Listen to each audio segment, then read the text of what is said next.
somebody asked this week, how do you do this? Well, you just get involved in the club. That's all you do. Yeah. Get involved in it. I mean, and we all came that way. I mean, I'm thinking about the original people we sat and met with at a Piccadilly's on a Saturday morning. We invited everybody to an open meeting, and that was a year and a half ago. And we met Johnny Hughes. He drove in. He 2-hour drive for Johnny to come in and visit with us, and he's a member of our team. What we have is some folks that really get involved, and it's not limited to you to where you can't do it. We want you in there. I'm going through now. Dave Rhodes.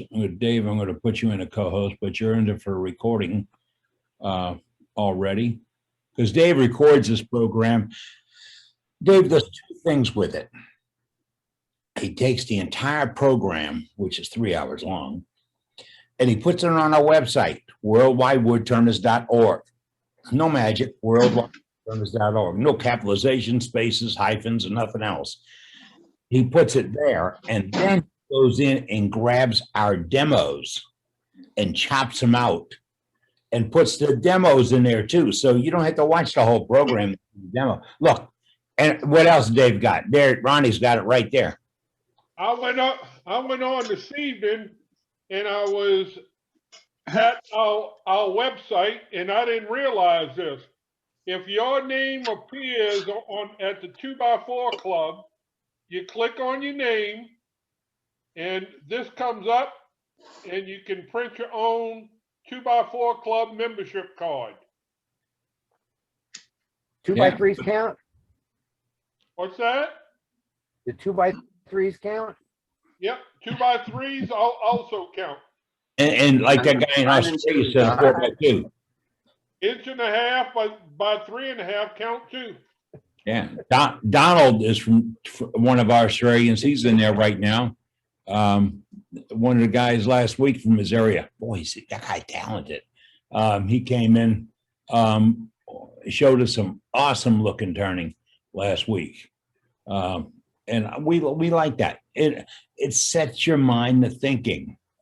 I got an email the other day about a guy asking about a gun drill. And I forgot mine. I was going to get it out of shop. A gun drill is a long bar fluted at the very end.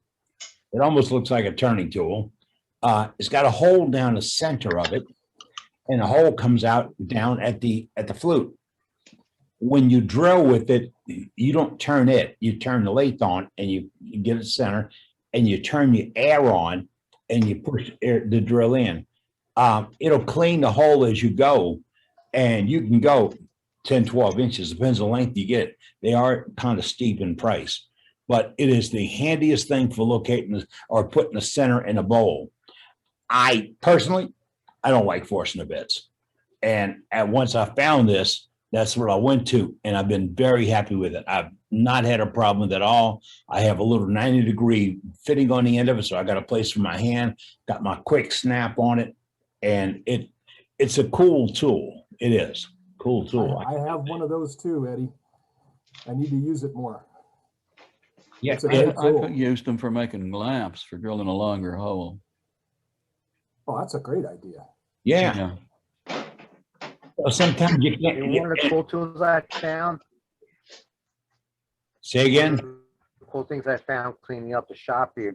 Yeah, one of the cool things I found is I have a round roughing gouge. It's a spindle roughing gouge, and it's totally round, and you can put a vacuum on the side. So basically, it's a hollow pipe that you connect to a vacuum, and you'd be sucking while you're roughing. I don't know who made it or whatever, but and the tip looks like it's well done, like the hardened tip, the whole round part. It's kind of cool. Yeah. Somebody made one like that you put onto a. Did you say you put onto a vacuum cleaner? Yeah, Jeff? I think that's what he did say. That's He what it must looks not hear you. like. It's a pipe, and it looks like the tip. Mine, the one I saw, and it was at a club in Washington, D.C. The guy had it on an 1.25 inch vacuum cleaner hose, and he did pretty good with it, for picking up the chunks. Some got away, but it really did just look like a pipe that he just nosed the end off, put a little sweep on it, and he was just going to it like nobody's business. I'm not that crazy about the chips on the floor, so I guess I'm okay. Chips on the floor. I found a clean spot the other day. I don't know how that happened. Eddie, did you see what Matt Harvey just said? Somebody made him host. I don't know if he's the host and you the co-host, or what's going on. Okay, I gotta find Matt again. And Oh, I wow. just Yeah, I realized, got it now. should I make you host again? I think that's what's supposed to Yeah, happen, right? you have to do that now. Yep, okay. My pad is jumping up and down because we had so many folks. We're up to 56 people and it's only 15 minutes after the hour. So, and I'm back to host. Thank you, Matt. Yep, if you want to make me co-host, you'll have to redo Yes, that. sir. 'Cause- I will redo it. All right, thank you. You disappeared. Talk, Matt. I'm Okay. here, I'm here. There he is. If you want to add music, or else do wire there. Eddie, it must be this new bigger room that you've got now. It's more confusing. That sounds like the guy from across the pond. On the other side. Hey, I keep bringing them to you. I've noticed 2 others that are from across the pond. So you're getting more and more guests from over here. Well, Martin, how you like the new place? It's 3 Yeah, times the size. it's looking good, Ronnie. It's looking good. How about that? 3 times. Ronnie even has curtains on the window in that new place. That's I'll right. say. We now have room for your whole club. That's right. We'll get them all in. We keep bringing them one at a time at the moment, Ronnie. I can't bring them all at once. I keep telling them they need to spill. Well, it's cheaper if they charter a flight over. But we're working on that for next year. And we We're thinking about doing a meeting. And we can get them king cakes. Yeah, well, There we're you going go. to ask all you guys to put us lot up, and we're just going to all fly over next year. There you go. We'll put Is this an we'll put a international, is Captain this an Eddie's international symposium on it. wood turners exchange? Yeah, Yes. Captain Hey, Eddie's Martin? symposium. Martin? Yeah. We've been asked, how do you get in the clique in this club? You tell them. Oh, you just speak. You open your mouth, you get involved. You show us what you do, you get yourself involved. There is no click. We don't do click, do we, Ronnie? We just jump in.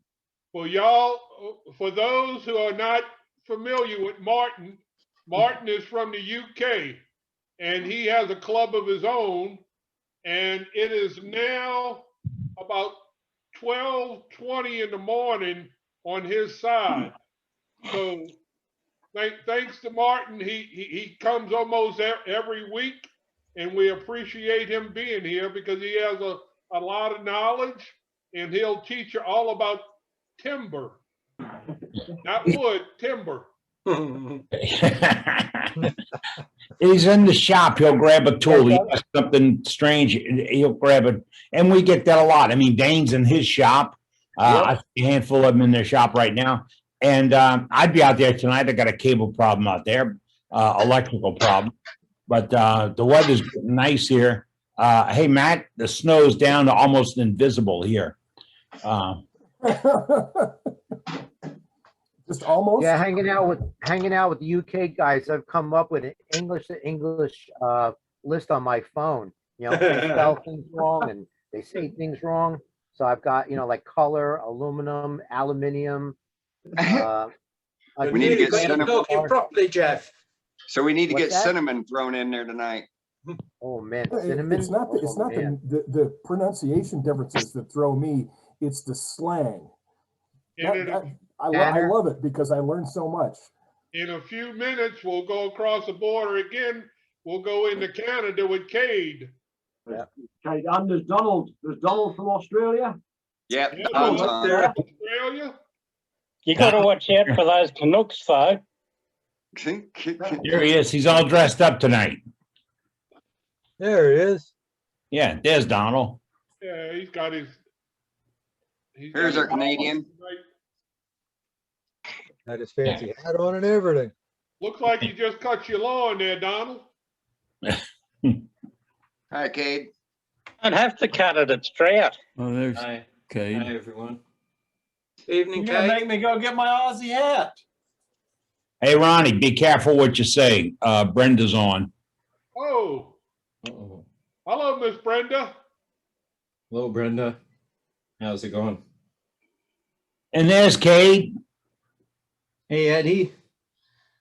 How's it going today? Is it snowing there? Yeah, it was 68 degrees under the most beautiful blue sky in the world this afternoon. Oh, nice. My wife We did the same here. It was like +8. +8. +8 Celsius, yeah. My wife Well, doesn't do a whole lot of storm harm. coming y'all's way. There's a storm coming y'all's way because it's been windy and chilly out here in Arizona. We have something coming, but now you know the forecast says, and it's not a forecast; it's a wild ass guess. That we're going to be in the 70s by the weekend and 76 middle of the next week. Get that? Right? That's I'm pretty okay with that. I really am. Right? I don't need to run heat or air in the shop. Unlike Matt, who's going to build a bonfire so he can do a demo. That's right. That's right. Hey, I hit 46 degrees Fahrenheit in the shop today. It was nice. Oh, T-shirt. You'll be getting a sunburn. Yeah. same. It was about that here. You only needed one pair of long johns, huh? No, 46 is like Cade said, 46 is t-shirt weather, short pants. Yeah. Shorts. Maybe Yeah, a when big you're ball used cap. to it. I can agree with that from my time in North Dakota. Yeah, I will never get used to -20 and deeper though. That's just something No. else. God, imagine being out on a flight line and it's 60 below. That ain't It's right. nasty. That is not right. was No, that it's at not. Minot? Were you at No, Minot? Grand Forks. Oh, okay. Oh, Miss Minot is Brenda. You know, Did why not? everybody Why do not? some- Reasons to reason. Yeah.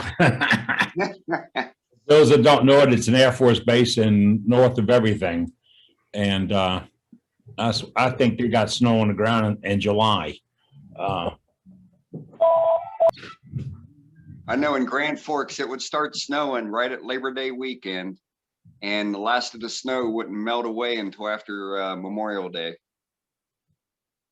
In Brunswick, Maine, we complained about the snow until we found summer was on July 4th when that pile of snow in the shopping center parking lot melted. Yep, right. Yep. Now, I got a friend who lives in Marquette, Michigan, which is 300 miles north of me. And our big winter was the 2013-2014 winter, and he still had icebergs in the Marquette Harbor in mid-June. So like June 15th, he still had ice coverage on Lake Superior in the Marquette Harbor. Doug, Doug, you have to say something. Here I am.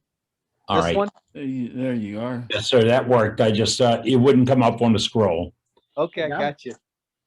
Doug, I seen y'all had a whole bunch of water up there. Are you okay? Oh, we're high and dry here. I saw a message yesterday, I believe it was, about 45 minutes south of me is Lexington, Kentucky. And there's a church there that has water about halfway up its walls. But we're dry here. There's only one problem. All that water's got to come south. Yes, sir. Yes, sir. Water, it depends on where it is in Kentucky. It's got to be pretty far west for it to come to you guys. Otherwise, it's going to spread out through Georgia and Alabama, that direction. I thought if a drop of water hit north of us, it came down by us. Pretty much. The river's got a little heave on it right now. My wife and I'll take a drive down to an area they call the Fly behind the zoo and parked in in that area and go for a walk. And it's a beautiful area. It's right on the edge of the river. And the other day we pulled up, she says, boy, that's a big ship. No, it was just riding that high in the river. Yeah. And if that ship is that high in the Well, I river. just went out to the right garage now, and I found that gouge I was talking about. You can see how big this thing is. Let me see. hello, There's a Mr. back of John it, so G. whole way over through. And the tip itself is looks like this is probably the hardened part because it looks like it was welded down there. And actually has a name. It's called Clean Tools, the vacuum gouge. Yeah, that's the So one. good idea. That's They what I have a saw. label on it. Yeah. Different. Yeah, somebody needs to get a different hobby if they're concerned about sucking up the chips automatically like that. Yeah. It keeps the floor clean. I mean, I went to Ronnie's. I could see the concrete in Ronnie's shop. I mean, that, you know. I thought a clean shop was evidence of a broken lathe. There you go. Yeah. Or an egg and what? I got parts of my shop that won't get Or cleaned broken until I move. or broken hand or something, right? Well, that's nice, Cade. You've been making eggs, eh? Yeah, I've been busy. I've had a couple orders for stores of a few hundred here and there. But Details, they're fun. details. So everybody go out and carve some legs? Some eggs? Legs, feet. Oh, legs. Okay, That was- you did That was legs my on the mold. actually my first project post surgery that I did last week. I made an egg. Cool. Yeah, it turned out really good. Turned out cool. Yeah, never done one before. Thanks, Kate. Yeah, no problem. It's a great project, great practice, great warm up. I mean, to hone your skew skills or spindle gouge skills. Right. This about the skew. Yeah, a lot of folks miss that. We're coming up on the bottom of the hour and we have 76 people in the house. Right? That's where we want to be heading. You're just talking to Kate, talk about using the skew and the gouge and all the practice. There are new turners, novice turners, beginning turners, young turners, whatever you want to call them. And you need practice. You really do. I had something chucked up that Ronnie and I doing this thing on finishes. And I had a piece chucked up today that I wanted to see what it was or how it would dress out. I just picked up my skew, put a fresh edge on it and planed it across. And that's when I found out that one of my grounds on the panel was sparking. So I had to shut the lathe down and I got somebody looking at it tonight. So I'll be back tomorrow morning because it's a loose screw. He's going to go tighten it up. I thought I had a loose screw, but it's in the shop. All right, who's turning what? Want to see some stuff? This is Worldwide Wood Turners for Wednesday, March 3rd. We're on a new format. The thing that changed is our meeting name, our meeting address. And if you go to, well, you won't know that if you're not listening to me because you're not here. If you always go to our website, the link that Dave puts on the website is on time and accurate. And right next to it's a clock that tells you how long it'll be before we join you. And that's how you get in. There's no exclusivity, no privacy, no click, no membership. You know, if we want to send us money, it's okay. I had a guy in Washington send us a few dollars this week just to help offset some expenses. We didn't ask for it. I'm not going to sit here and say, please mail me money. That's not the way to do it. The way to do it is let you get involved. And Ron, thank you, sir. Very much appreciate it. But we have a lot of folks do that for us to support us. Tonight, we have Dean Grimes with us. He's going to do a demonstration for us. And Dean, I know you're in there. See if I can I have a problem getting you up there on. There he is. If Hey, I say Dean. something, will that help? Yes, sir. That did wonders for me. Good deal.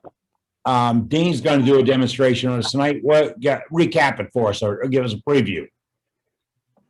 Yeah, we're going to Super champions. unmute myself. We're going to turn across tonight. You guys really think we've done that? Here's some good examples of a couple. That's a couple of little different size there. But basically, we make these from just a simple limb. Now you've got some other toys back there behind you made from simple limbs. I'm prying. I'm peeking here. Or is that? Oh, I don't want to steal your fire. I know what you're doing. I'll be gone. We'll bring that out in a little bit. You got ready. Oh yeah. All this Yeah, stuff. this is one that people ask about a lot. It's made from Texas ebony. It's just natural wood. No colors. That's No cool. color. Artificial colors. No added color. No added color. Single piece of wood. Well, have fun with that. But you're not getting off scot-free tonight as being the demonstrator. I have Trey coming in behind you to talk, recap something that we talked about last week. Trey said, yeah, we were talking about grinding burrs, or help me out, Trey. Tell me how you would describe it. Carving burrs? Well, we were talking about the safety of those cutside type burrs and the clothing you need to wear when you're doing it. So I wanted to show what happens if you're wearing a shirt. Oh, okay. So you practical Just a short safety brief on it. I'll just use a rag against it and hit it with a rag, and you'll see what happens to it versus a piece of leather and stuff. So that's what we're looking for, education. So thank you. And we got more. If you wonder if we got room for you, yes, we do. Look at the tailgate. It's practically empty. We got a lot of room for you folks to get involved. If you want to be part of the clique, there isn't a clique. Don't let it there's no clique. There's no gang. There's a bunch of wood turners like this guy. Part of the clique, just click. Yeah. This guy, Dane, he's part of the clique. Clicker. Clicker. Yeah. Have another drink of click. I will. When you want to do gallery later on, you're going to put your name on the chat and say, I have gallery. Let's just put that, I have gallery. And Dane will see that, and Dane will introduce you and spotlight you for your gallery. That's what happens. Put you on the list. A pen and paper. He's high tech. But that's what we do. Now, if you've got gallery that includes a 2x4, add that on it too, because I like to get a little preview of the 2x4s. And if you don't know, folks, part of our program is a 2x4 project. It is it's the simplest, easiest material you will find, the hardest to turn. Because of its grain structure, it's soft, it's a needle wood instead of a leaf wood. But if you turn something out of 2x4, we want to spotlight it because that means you're practicing, you're refining your skills. And if you doubt what I'm talking about, chunk up a piece of 2x4 and run your gouge straight into it and see what you do. I could do less damage with a blasting cap. I mean, it just, the wood goes everywhere. So if you practice, if you come up with something on a 2x4, that's one of our ongoing challenges. But we have another challenge. Doug Rowe is our first sergeant. And Doug Rowe is with the Army. And we're okay with that. And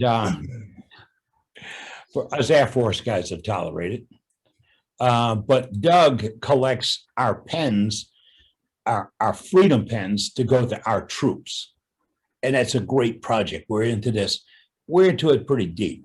Now, if you got pens that you turn, and I got some in this week, beautiful photograph of pens that'll be in next month's newsletter, send them to Doug directly. And Doug's address is on our website.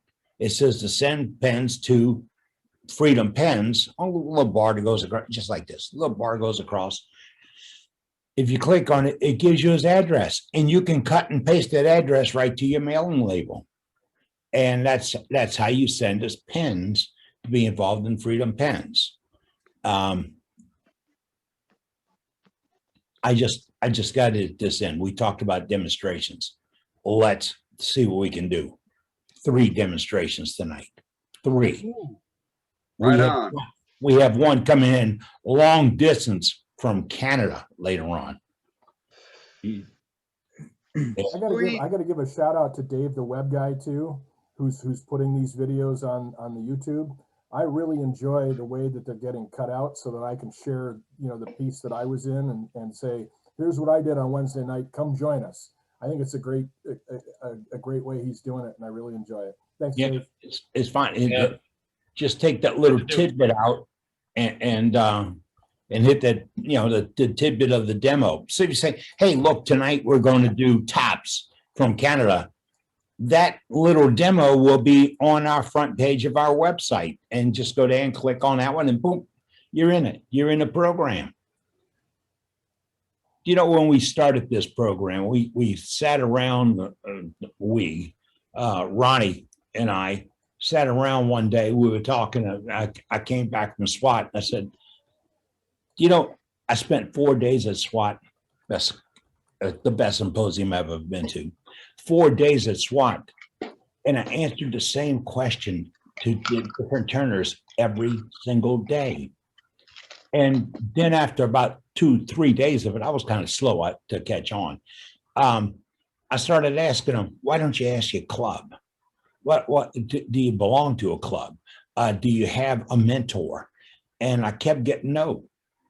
And one guy, just really nice gentleman from Missouri, because he sent me some things in the past year and a half. He says, at my club, you can't ask questions like that. That would belittle you. That would put you in a novice thing. And I said, but don't we all have something to learn? And that's where this came from. We all have something to learn. This whole program got started with that idea that we have a lot of things to talk about. So I wandered a little bit because, boy, we're getting in a lot of stuff. We're going to go all the way to 7 o'clock before we start with Dean for our demonstration. But I think Dane's got some notes there. Don't you, Dane? Notes? Got some names? No, but I've got a couple galleries. That's what I meant. I'm sorry. I'm flaking out, bud. No, that's all right. Well, let's go to Land Down Under then and see what my buddy Don's got. Hey, Don, what's shaking? G'day. I've been interested lately in rare Tasmanian timbers. This one's a combination of blackwood, yew and pine, and sassafras. We can't see it, Don. We don't see it. Oh, pull it back towards your face. There you go. Yeah, sassafras and yew and pine are heritage timbers that are on the endangered list. So they're very difficult to get hold of. Hang on. Turn on. Let's see something. Did we lose him completely? No, he's still in there. I'm still here, but my video's dropped out. There you go. All right. If you turn off your virtual background, you won't have the problem because it's trying to put That's a what hat up. It's trying to put a hat over your vessel and everything. Yeah. Turn off your what do they call that thing? I gotta go look at it. Virtual background. That's what I'm trying to do, but it doesn't want to let me. Okay, you got your virtual background's turned off. If your hat's still on. It's called the video filter. Yeah, you got to make it none. We'll learn how to do this, folks. We will. There you go. There you go. Boy, a close-up. There you go. Over here. Wow, he has hair. Oh, that's pretty. That's nice. Donald, Like move that. Very nice. Donald, move it to your left a little bit. All right, right there. There you go. That's great. Covered Yeah, him. look a little bit that way. You can't see me. That's the point. That's right. The top two timbers are the ones that are very rare. There's some beautiful grain in some of it. Yeah. Can we see the inside of it? Yeah, it's a bit rough, but you can see it. Nice. Very nice. I like Looks that. great. Very nice. Very nice. Don, what were those woods again?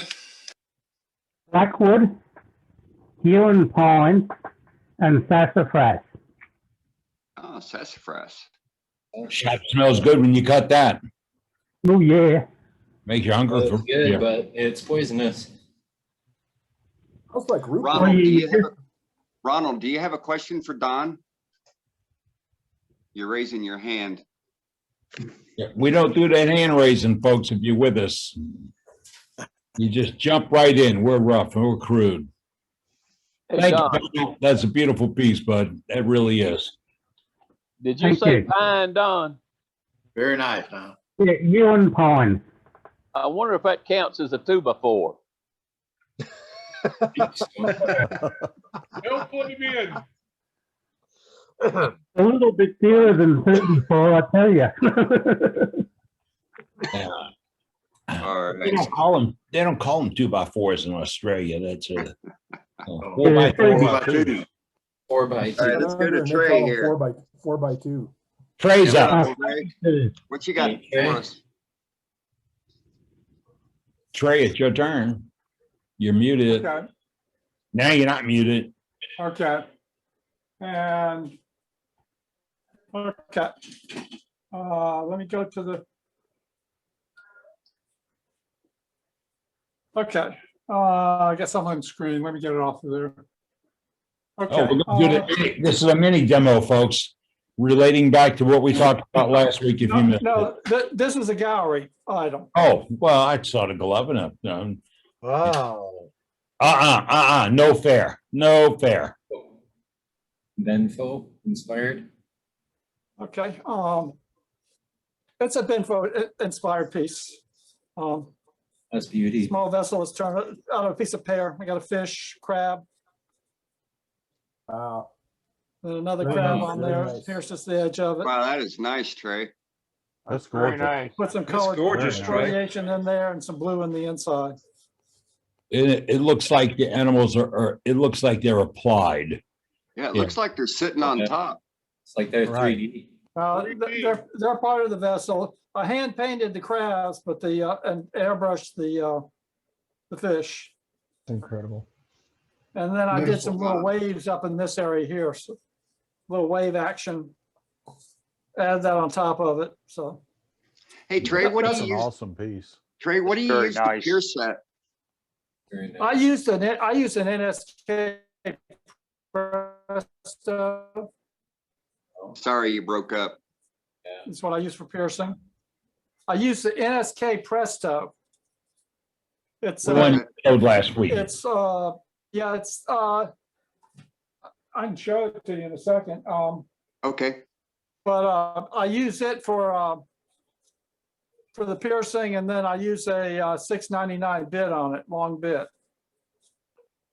That's one piece I did this week, and here's the other piece I did this week. Chinese ball.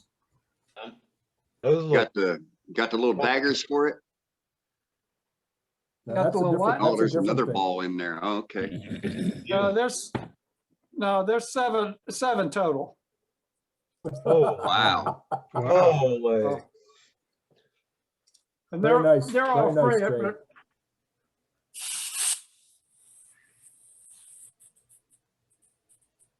Chopping up.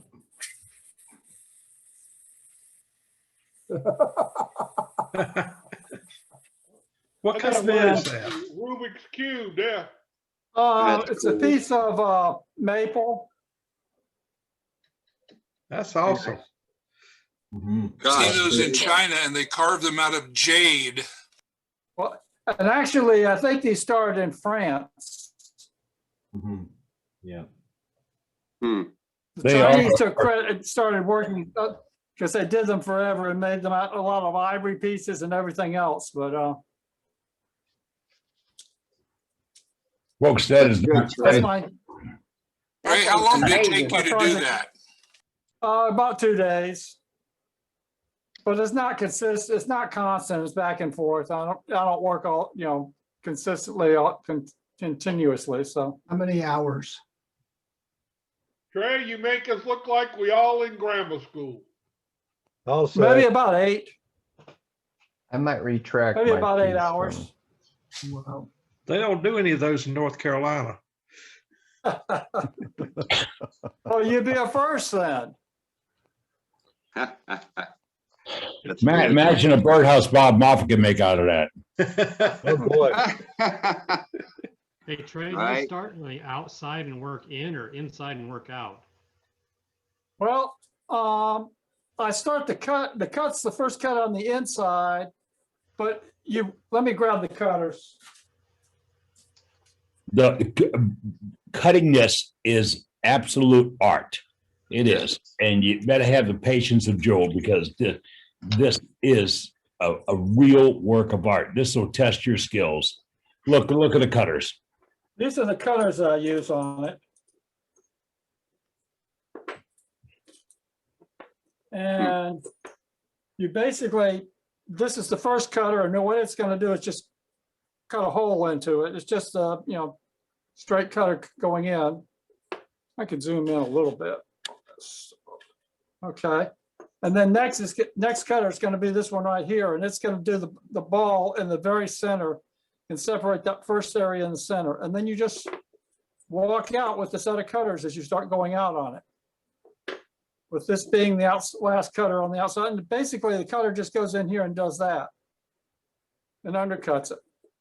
Now, every time you do a set of holes, you have to plug them Yes, I do. before you do the next set. And that's the holder I use for the holder I use. And the cutter drops into that. So that maintains the distance, and you do one hole at a time. And my plugs are sitting here somewhere. The plug is to hold the balls you've already cut in place. Well, the thing is you start getting further and further down, there's nothing holding them. Yeah. And that plug goes in there and stabilizes the inside so you can continue to turn it. But after you turn 2 or 3 of them, it starts getting weaker and weaker with everything holding inside of it. So that plug holds it in place. So. And if you want How to do you practice chuck it? holding something, this is a project to practice on. Yeah, boy. How do you chuck it? You chuck it in a ball chuck. Did you buy those tools or did you buy those from a supplier? I went ahead and bought these. Yeah. This is the chuck I'm using. Thank you. Cool. Well, I went ahead and bought this one. I have another one downstairs that I made. But it's made for a different size ball. It's for the crown tools. And I didn't have much luck with the crown tool. They were pretty bad. There used to be a guy that almost specialized in that. I can't remember his name. He also published a newsletter. Yeah, more wood turning. Dave Sprickett? They, Is that it? No, he's not talking about Dave. He's talking about a U.S. guy that had a more wood turning newsletter that he put out. Yeah, that did a bunch. That was Fred Holder. British guy. Fred Holder. That's it, Fred Holder. Yep. And he made it understandable. Not that Trey just now made it understandable. He did, but Fred went into tricks and tips and ways to accent them and all. And I played with it. I've got one with 4 holes in it, and I had to stop there. I got confused, as I normally do. Well, the earlier instructions I had on it talked about turning wooden plugs and sticking in there. This works a whole lot better. It's a piece of foam for houses. Yeah. Easier. 4x8 sheets. Yeah. Now, where'd you get those tools from? Because the only one I knew was the Crown ones. These came from Charles Wagner, the guy who makes that wood burner. Okay. Cool, thanks. And these two, I think these are a whole lot better than the Crown tools. In fact, even the Crown tools, when I got them and I started looking at doing it, and I actually made some, but I kept breaking the inside balls apart. They had one big problem with them is they wouldn't even work when I got them. I had to regrind them to get them to work. Huh. So. Good stuff. Thanks, Trey. That is one beautiful piece. One beautiful piece. Thank you, Trey. You're All welcome. My wife doesn't appreciate it. She likes the ball, the hollow thing with the fish on it. This she doesn't. She said, "Oh, okay." She doesn't care about it. Wood turners really appreciate what it takes to do it, but the others don't. Yes. I like the little rim you Absolutely. did. I like the rim you did around the outside. Typically, I've never seen that. That's nice. With the little beads on it. Yeah, it's very nice. Hey, I was I 0 days basically- old when I just saw that. I took a beating tool and then I used a skewed as a scraper to bring it down at a taper at an angle. All right. Thank you, Well, Trey. that's good. Who else we got, Dane? All right. Well, we got a few more coming up. All right, we got just as a- before we go to just Dane Dean for our full demonstration. So let's hit 10 more minutes Okay. gallery. Couple more minutes of gallery. Yeah, we Yes, got sir. safety too. Anytime. Okay. So I just want to put this out there for all the members, and especially if there's anyone new. Gallery is the time to be able to show your pieces off, no matter the experience level, whether you started turning yesterday or 20 years ago or 50 years ago. This is the time to show off what you've done. You've created something special and you should be proud of it. So please, by all means, share what you've been making on the lathe and let us take a look at it. We're without a doubt, it's going to be an awesome job that you did. So, And remember, we have a no but guarantee. that's right. No buts.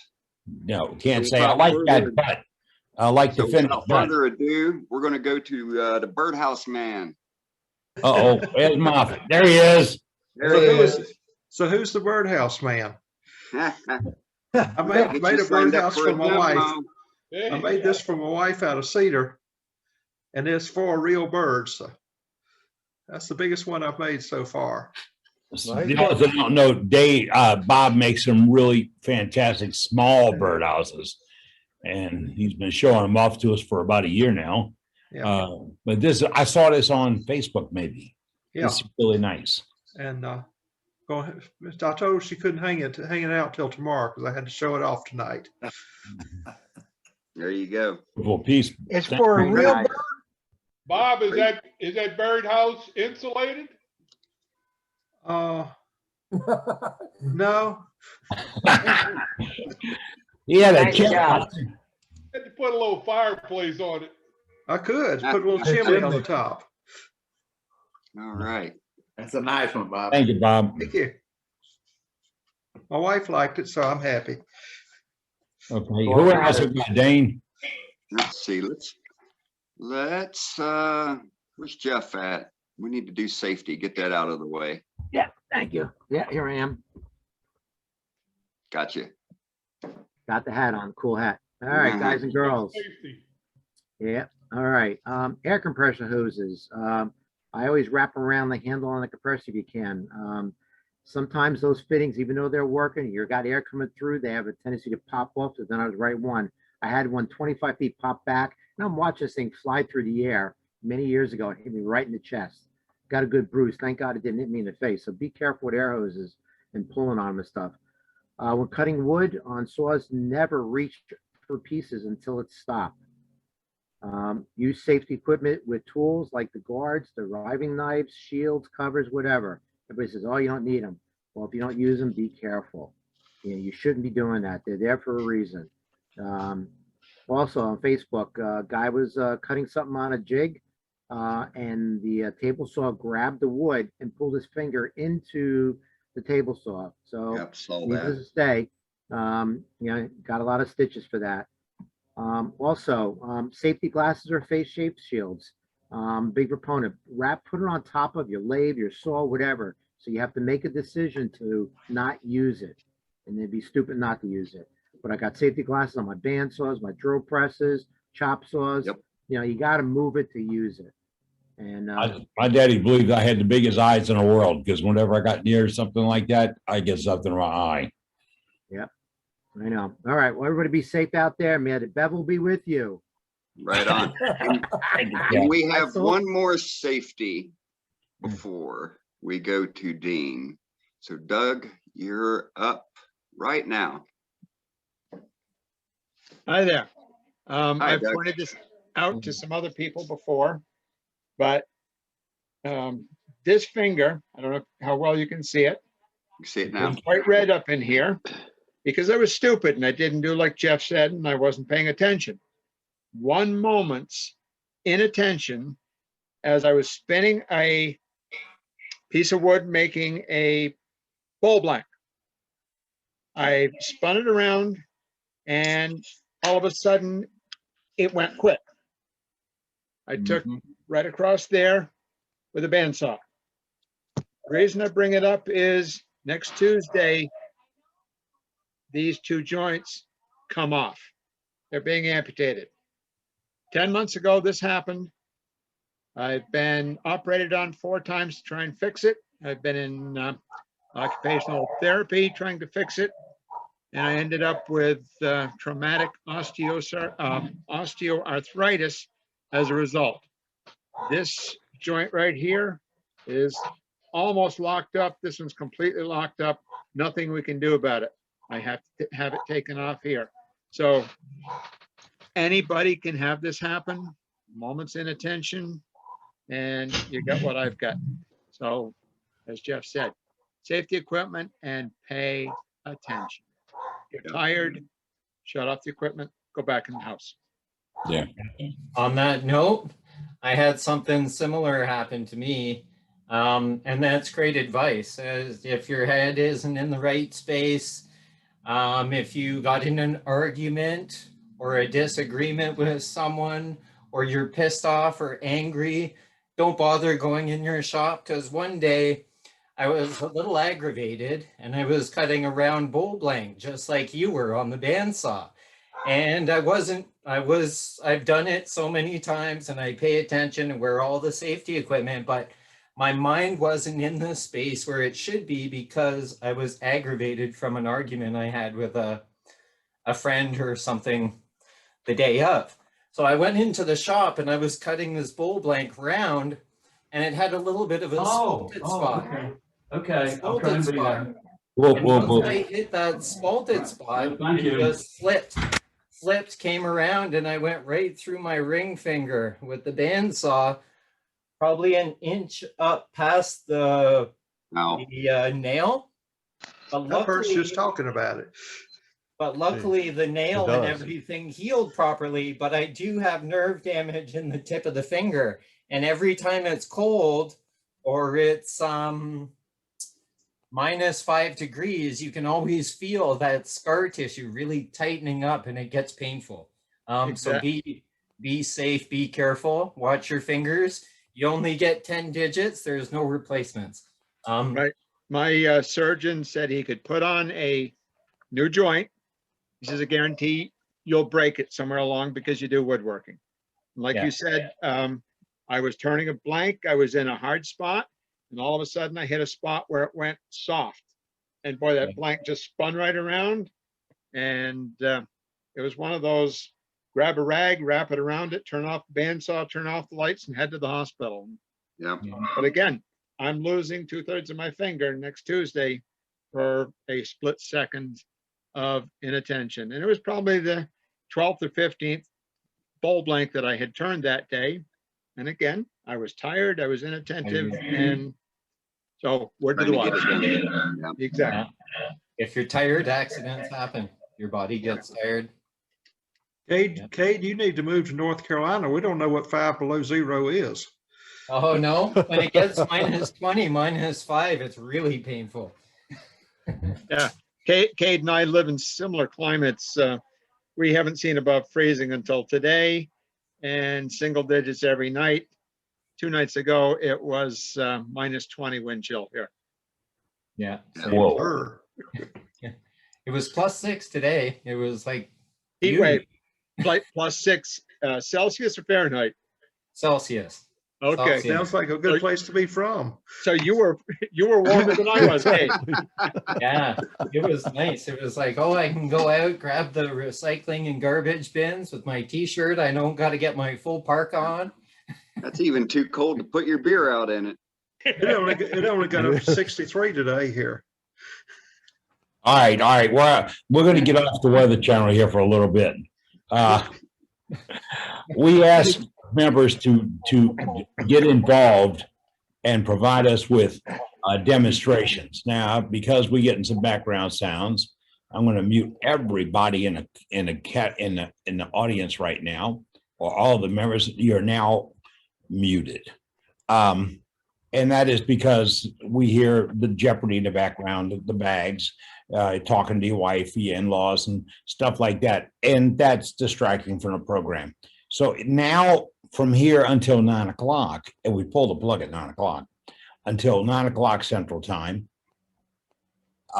if you want to chat, you push down the space bar to unmute yourself, or you go to the speaker thing on it and unmute yourself. And that's you can talk. We don't do the raise hand thing. We don't have a co-host that'll monitor that, or a program director that'll monitor it. We just do it like the old days. We're all sitting on the back of the pickup truck and we're talking about what's coming up. And guess what's coming up? We got Dean Graves with us tonight, and he's going to do a demo. And Dean, if you say a little something, I can pop onto you here. Yes, sir. Can you see me there? Now I got Does you. that Dean. help? Okay. Yeah, now we got you spotlighted, sir. This is Dean Gaines. He has got a great channel, puts up some awesome YouTubes. And let me mention here that if you do YouTubes, if you have a channel, if you post stuff on Facebook or whatever, copy our webmaster, Dave, at our website. He'll list your site. So if you're looking, I wonder how I can find Dave. It's going to be right there on the site. So that's what we're looking to do. It's all to future wood turning like Dave's going to do right now. Good deal. Well, hello, folks. Welcome to my shop. And what we're going to do tonight is turn across and give you just a little bit of history. I believe it was 2016. My wife was in the hospital, and I had been up there several days with her, totally exhausted. And between her and the nurses, they basically ran me off. And of course, it didn't do a lot of good to come home and try to get any sleep because I was worried about her. Finally got to sleep, and at 3 o'clock in the morning, I woke up wide awake with the idea to turn across. And you know, I don't know how everybody believes, but in my belief and my faith, God told me I needed to get up and make a cross. And I argued with him, as a lot of times we do, and tried to roll over and go back to sleep. And after about 30-40 minutes of laying there very restless, I got up and made the first cross. After I made it, I was sure that I had seen that somewhere, so I searched the internet up one side and down the other, did Google search for images. I did not find another single cross turned like we turned, or like I was turning. And so, you know, I'll give credit where credit came from, and God wanted me to make a cross. I believe he wanted me to share that with everybody else. And that's my belief and my faith. I took that one to the hospital to give to my wife. And of course, several nurses had to have one. Then my daughter had to have one. Do I have to tell you guys where it went from there? A couple of years ago, I guess about 3 years ago now, I uploaded a video onto YouTube that, let's just say it was done with an iPhone. The quality wasn't that great, but it's had over 18,000 views. And I have received photographs from people literally all over the world showing me photographs of the crosses they made. And that just spurred me on to want to share it more. And I decided a year ago to put together the equipment so that I could do these interactive remote demonstrations. And it literally, with all the COVID and everything, took a year to get all the equipment in, everything together, so that I could do it the way I wanted to do it. Let me just share an image with you guys here. That's 3 of the crosses that set in my living room. Normally, one of them's out here with me tonight, or 2 of them, I guess, but normally those set in the living room. And just it gives you guys a visual of what we're going to do. I went ahead and basically did what I'll call a storyboard. And it shows you from start to finish, basically the steps that we're going to go through tonight. And we're going to start off with just a simple limb. All we're going to do is we're just going to make it round. We're not worried about getting all of the bark off of it. You can notice there's just a little bit still left there. We're going to make it round. Once we've accomplished that task, we're going to make a couple of marks here so we know where the disc is that's going to form the cross. The next step is going to be to cut a little bit of a relief on either side of that so we don't go knocking it off and messing that part up. Then we're going to go ahead and bring the shaft down and bring this down a little bit. Normally, when I'm turning these for like a production mode to get several of them turned, I'll turn them between centers. It is somewhat easier to turn and everything if you put it in a chuck. Therefore, tonight, I'm going to show you guys with it being in a chuck. After you get going, you want to speed up, you want to make them a little bit faster, you can do that, and that's up to your discretion, but just be careful and be safe. The last step is you reduce it down to something that looks very similar to what we've got here, and then we're going to go over to the bandsaw. And I'm going to share with you guys exactly what we do on the bandsaw and some pointers to make it a little bit safer. Okay? Do I have any questions up to this point? What wood do you find the best to use? Free limbs. I enjoy the crepe myrtles because I just like the way the wood looks. The elms, any wood that has a little bit of color in it, to me is going to be prettier than just a lighter wood. I can't say that I really have a favorite. If I did, it would probably be pear because I love the way it spalts, and I'll set it out, and that's the one wood that I really kind of stick back and I don't turn green as often as I do the others. Most of the wood that I make the crosses out of is turned green. Have you ever used dogwood? I haven't, because I haven't gotten a hold of any, but that is one wood that I would love to do. I said the elm. I've made some real pretty crosses with elm. The grain structure just comes out really nice. Okay, here's the deal, folks. If you got a piece of wood you want them to give it a try, send it to them. There you go. Thank you, Cab. Do you have any problem with checking? We're going to talk about checking and how to treat the green wood. And if you just turn it and set it over and just let it dry, yes, it's going to check, crack, split. You're going to have a mess. But we're going to absolutely talk about that. And I don't mind divulging secrets a little bit earlier. It has to do with putting finish on it as soon as you turn it. Okay. Or very soon afterwards. Talking about turning, let's rock and roll. Let's do this. I want to show you guys one more thing here before we start, only because I did put it on YouTube and I did get so many pictures back. If you look at this diagram, it basically has the outline of the cross that I'm doing.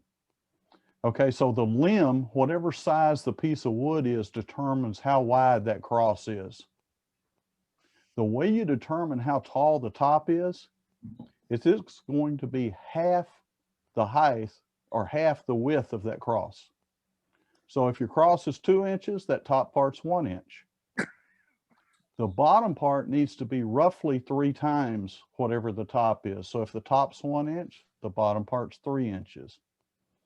And then the base, I personally like about 1.5 times whatever the top is.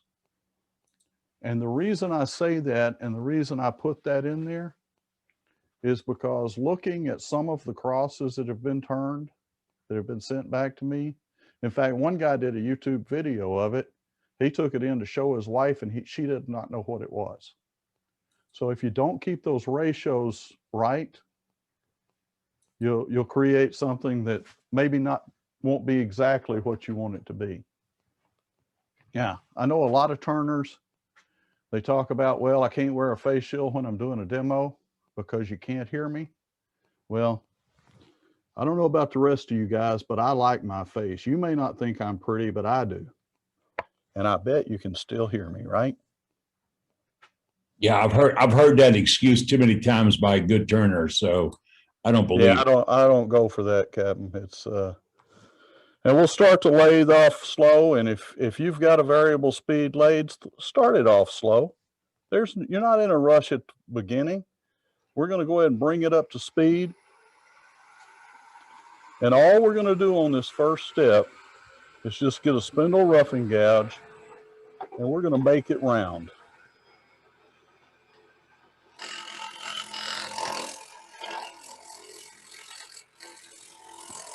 Again, nothing but just getting it round so that we got something to work with.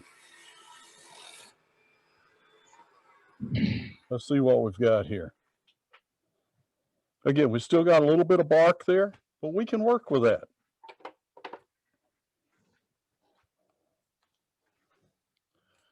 I recommend that if you're going to do this, that you get you a straight edge. And so if I run that straight edge across there, I'm going to find out that that is roughly 2.5 inches. So if it's 2.5 inches, about 1.25 inches back is where I want the top of my cross. But I've got a point sticking off in here. So I'm going to come back to 1.5 inches.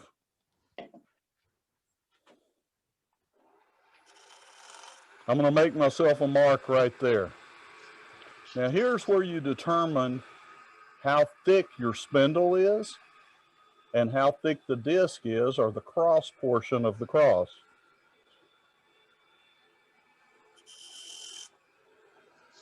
We'll start off about right there. Again, if you want a beefier cross, make it wider there. If you want a daintier cross, make it slimmer. And at this point, I'm going to come in with a skew, and I'm just going to make myself a couple of cuts there. And all I'm doing at that point is just separating that out. We'll come right in here. We'll just bring that back.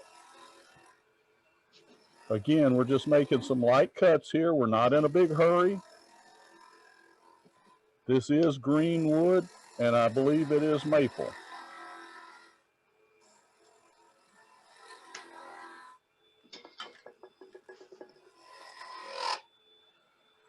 So, let's go ahead and do the same thing on the other side.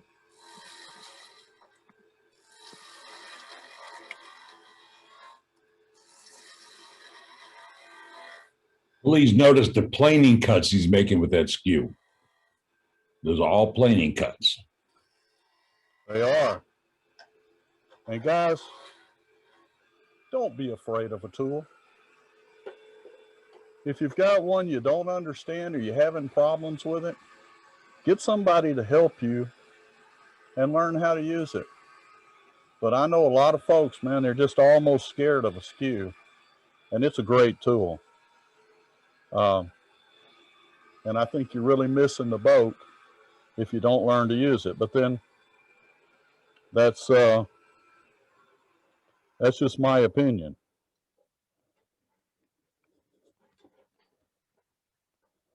Again, you see where we're at. We just came in and roughed that out. We separated it. So now we've got something to work with.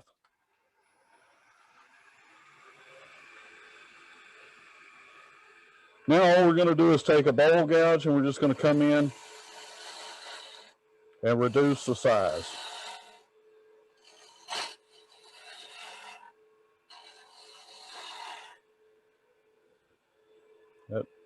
It's just a little bit high there.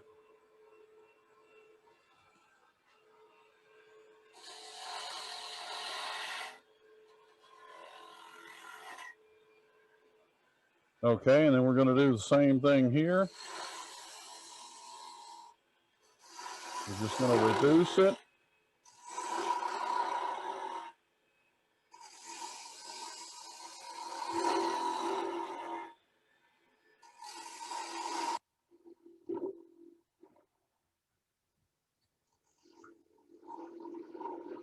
Now, since you're essentially between centers, even though you're in a chuck and you got the tailstock up, you're going to get very little vibration when you reduce this. My opinion, anytime you can keep the tailstock up, you're better off doing that. It's just that extra little bit of safety in there. And why not?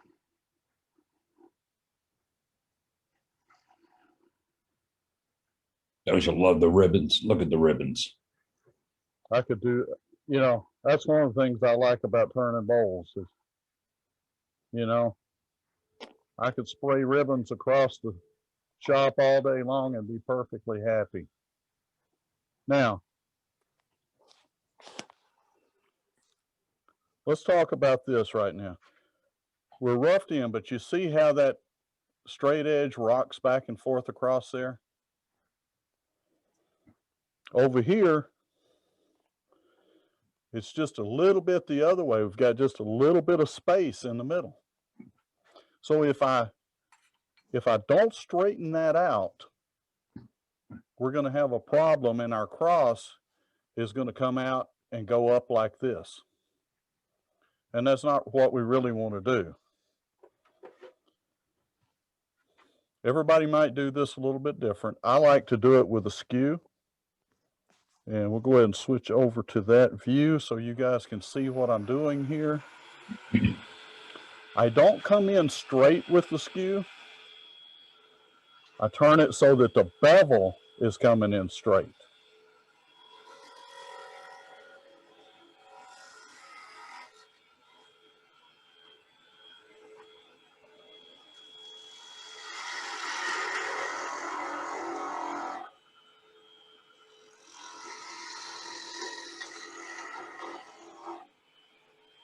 Once you've done that, you think you're straight, stop it. Take your straight edge, hold it on there. See that moving just a little bit? Not much, but it's moving. That one's not. So let's take one more little cut there.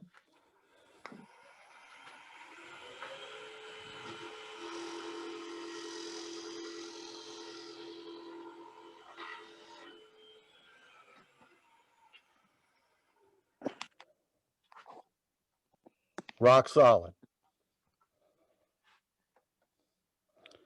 And that's what we want, so we've got that straight there. Okay? Once we're at that point, now we just need to bring our shaft down to the size we want it and take another cut so any bark or anything like that that we've got here, so we can get that off. Okay? So I'll go ahead and take a cut right here real quick. That should be all it takes to get that round. Let's see. Maybe one more.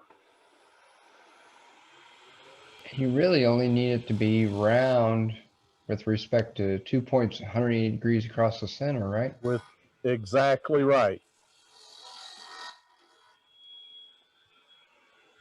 And with this one, I'm gonna actually, if you're looking straight at it, you can see this side over here is a little further in. And I think we're probably gonna make this the front right here. We'll see. I will typically put this in so that it's just a little off center. And if I can get the pith to run up that, it puts some really neat color in there, folks. How wide do you make your cross piece? How wide do I make the cross piece? Yes. That is determined by whatever size the limb is. No, I mean the thickness of it. That's one of those things that you just have to eyeball. I usually make them anywhere from on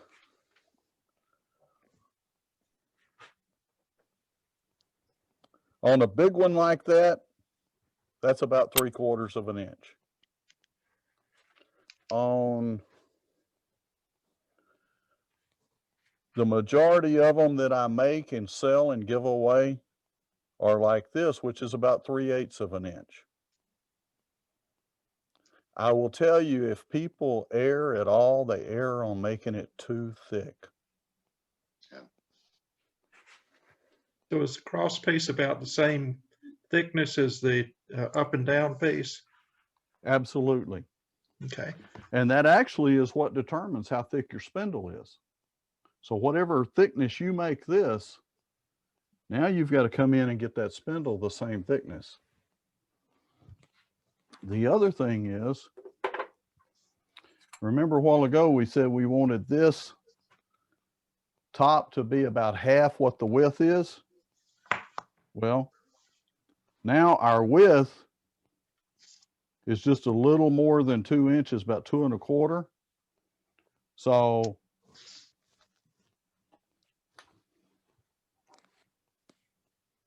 we can mark our height here, and we're going to have that about right there. And we want that 4 times that.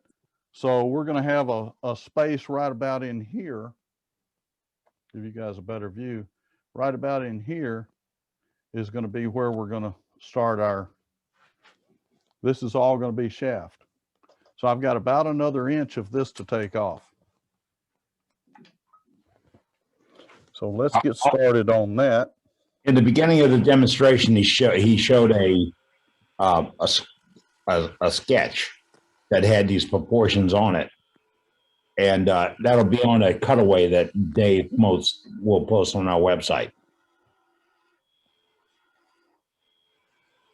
We're going to have to move this over just a wee bit too. And he stops his lathe before he moves the tool rest.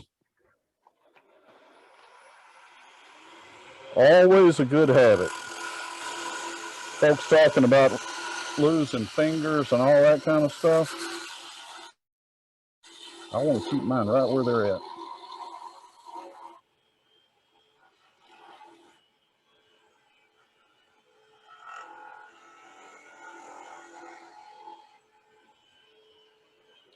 Yeah, we got to drop that down just a little bit too. You're a little further when you're turning on that shaft. Your tool's got a little bit more overhang than what you might like for it to. So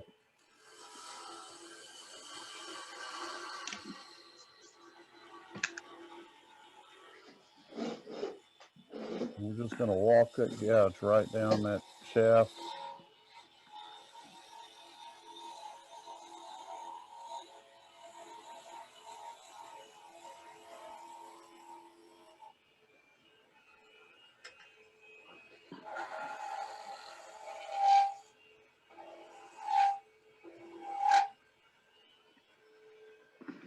Okay. Now, one of the things that I like to do, just to smooth everything out here, is take that skew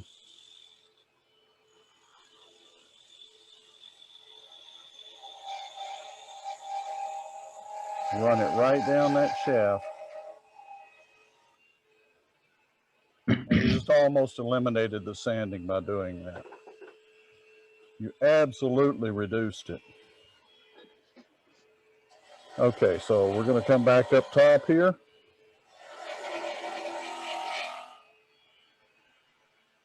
Does that give you guys a better view there? Or? Yeah, Dean, it does. Good deal.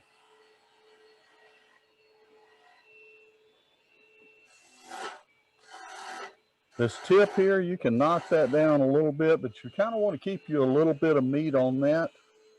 It'll help reduce that vibration.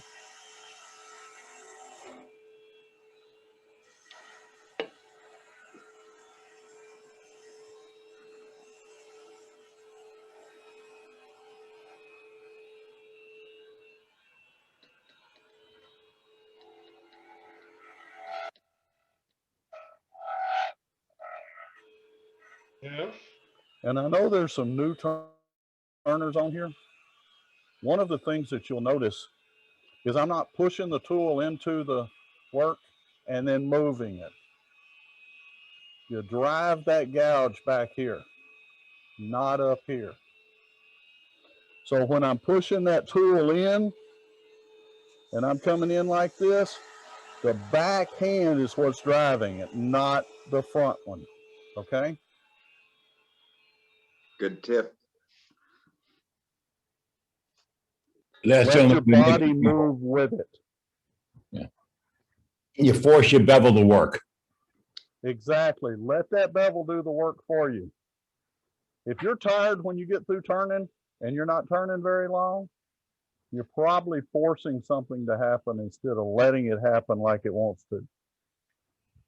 That also prevents the serrated whoop-de-doos that get cut on there if you're using your hand to move the tool. Exactly. One other thing, if we got some folks that I know are using some carbide tools, and I use some carbide tools for some things myself, but one of the things I see so much on YouTube is you learn to use that carbide tool by laying it down on the tool rest and pushing it straight in. And that's okay. But when you pick up one of these, don't lay it on the tool rest and push it straight in, especially if you're pushing it into end grain. And I see that so much where guys are swapping out between one and the other and they're using them both the same. Get with a buddy or somebody that knows a little bit about turning, been doing it a while, and let them show you some techniques. You're on a piece of 2x4. Really challenge Exactly. Exactly. Yeah, I think okay. I think that working with the Skew really helps that because it teaches you how to manage your edge control, and that follows to the bowl gouge. It's something you can take right to the bowl gouge too. Teaches you, and then you can take it to the carbides and do shear cutting with the carbides too. Once you learn how to use the Skew. Okay, so I just basically took a rough look, so now I know where I need to cut this off, and I made myself a little mark up here. So we'll go ahead and spin it up. And when I made that little mark, I realized I need to make a little cut right there. And it looks like I might have got that just a little bit. And since we're going to free that thing up, again, Dean, we're not in a hurry, are we? Dean, how did you get that measurement? Good question. Let's just stop this. Okay, remember, let me just go back to, let's go back to the steel a little bit. That top section, the section right here, that's going to be half of the cross. So if the cross is, we're looking at, about 2 1/4 there. So I'm going just a little over 1 inch right there. And that's how I got my measurement for the top. Thank you. Okay. If we notice the section below the cross, that's going to be 3 times whatever the top is. So let's go down here and look at this. We've actually got it about 4 times. So this one's a little bit taller than normally. I guess I brought it back just a little bit more than I was thinking. But if you're going to err on this here, err long. I've got one that I made several inches taller. And, you know, just playing with it. I took it to a show, and before I turned around, it was gone. So you don't have to adhere directly to every measurement. You can play around with them a little bit. But if you got one that's 3 inches wide and the whole cross is 2.5 inches tall, it's not going to look right. Okay? So I think we're ready to go ahead and part this off. I will release the tailstock at this point. We'll go back to our overhead view, turn it back on. Now, you guys see we got just a little bit of wobble there?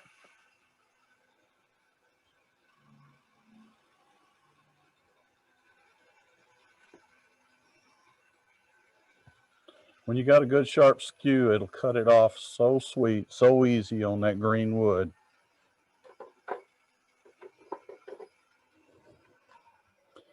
Let's go ahead and move our rest just a little bit there, because we're going to part this off at the bottom now. Now again, typically I want this about 1.5 times whatever the top is. It doesn't have to be exact. I want to give you guys a view like that. Here, let's go back to this. I'm going to come into that, instead of coming in with my handle down, I'm going to raise my handle up. And I'm going to come into that, and when it starts hitting that bark, I'm going to slowly drop that handle and then push in and cut. So why do I do that? The reason I do that, you got this bark here. Now on this, I think it's probably pretty tight, but it's not always tight on every piece of wood. You come in like this, what do you think it's doing to that bark? You're going to peel it That's right a off. peeling cut. It's going to take it off of there. So raise it up, come in. When you feel it start to cut, let it scrape for just a little bit and then push in and let it down. You'll like the results a whole lot better.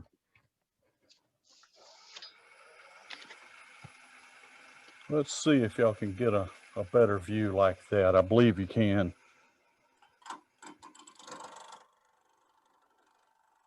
Scraping, starting to lower that handle down.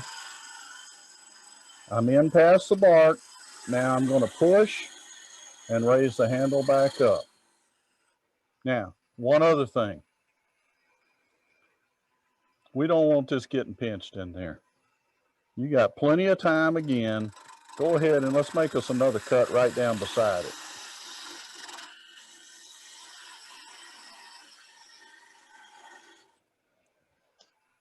Now, one of the things that does is it also allows you, instead of coming straight in, to now come over just a little bit with the tail of that tool and go up in there. And so you've got a concave bottom. It's setting on the outside edge. It'll set flat. And consider this is green wood, so it's going to move. Absolutely.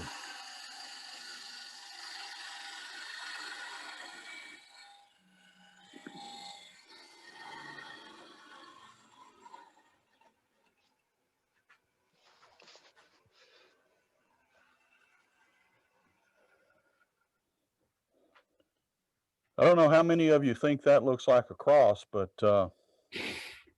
I don't. So we're going to finish this up and make it look like a cross at this point. What I'm going to do is I'm going to go ahead and change over. We're going to go to the bandsaw for just a minute.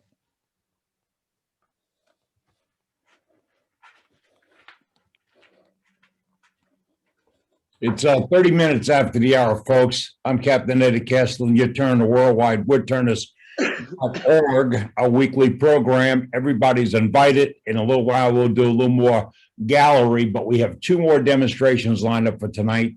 So stick with us. If you have a gallery piece, our co-host Dane handles that. All you need to do is go to our chat section and put in "I have gallery." And if it's a piece made out of 2x4, note 2x4. All right, we're back here right now, and we're doing a demonstration on making a cross. And Dean's got us. What you got? Okay, sir. This is my bandsaw, and I want everybody to look at this piece right here. Everybody's got a bandsaw that's got an insert in it, right? Let's take a look at that insert. You notice how that cross fits right on in there. Now, how many of you think it feels safe to cut that with that in there like that? I don't. Grab you a piece of wood. It doesn't matter. This happens to be a 1/4-inch piece of, I think it's MDF with some laminate on it. Make yourself a 0 clearance insert. Anytime you're cutting anything small on a bandsaw, this is a safety tip right here. This alone could save your finger. Again, the good Lord put mine on my hand. I intend on keeping them there. Okay? The other thing is, I don't know how many people want their hand off in here cutting this off, but not me. Let's zoom back out just a little bit so you guys can see what I've got here. I think just about every woodworker has a clamp like this. Yep. If you don't, they're not expensive. Go get you one. With a clamp like that, you can put this in the clamp. Now, guess what? When you look at the side of the clamp, that's either the front or the back of the cross. Now, I don't know if you guys can see this, but there's a nice little mark there for the pith. Okay, sometimes that's more significant, goes all the way up. But every one of these I've ever turned, there was one side that I preferred to be the front. By doing this, you don't cut it and realize, oh, geez, I just cut the front off of it. Now the front's the side. With the bandsaw, I'm going to come in, I'm going to lay that flat, and I'm just going to push that over. So now I got more than one point of contact for cutting this. Every one of these blades has a set on it. That means the tooth cuts a little bit wider than the blade. So how are we going to get this cut exactly down the side of this without messing up the shaft here? Well, what we're going to do is we're going to come in, we're going to touch the back of that blade. If you're touching the back of the blade, nothing's cutting. We're going to move it in until just before the set of that tooth contacts that shaft, and then we're going to slide it right on through. Okay, so with that said, let's do it here.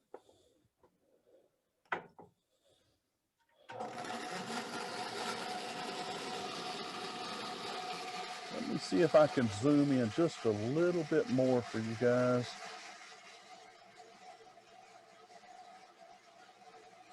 Looks good. Okay, so again, we're touching the back of the blade. We're coming around just before those teeth, that set starts to touch the shaft. We're pushing it through. Now, guys, if you reach down and put your finger that close to the blade to pick up that piece of wood, you're going to eventually have a problem. There's too many things you can reach in there and rake that back so it doesn't create a problem for you. Now, we're going to come in here. We're going to do just the opposite on the other side. Again, I'm going to touch the back of that blade, push it straight on through.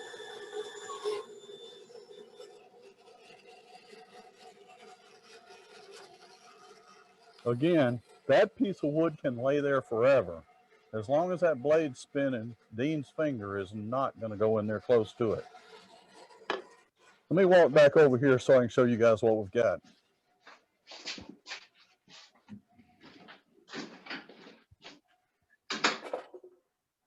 Folks, that's how I make a cross on the lathe. And yes, we have a little bit of bandsaw technique in there. Let's go ahead and zoom in on that just a little bit so you guys can see that. Couple of tips to go along with it.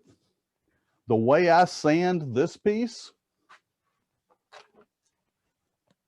is I will take my power sander, tip it up, and use the edge of that and go back and forth. When you're doing that, you're going with the grain.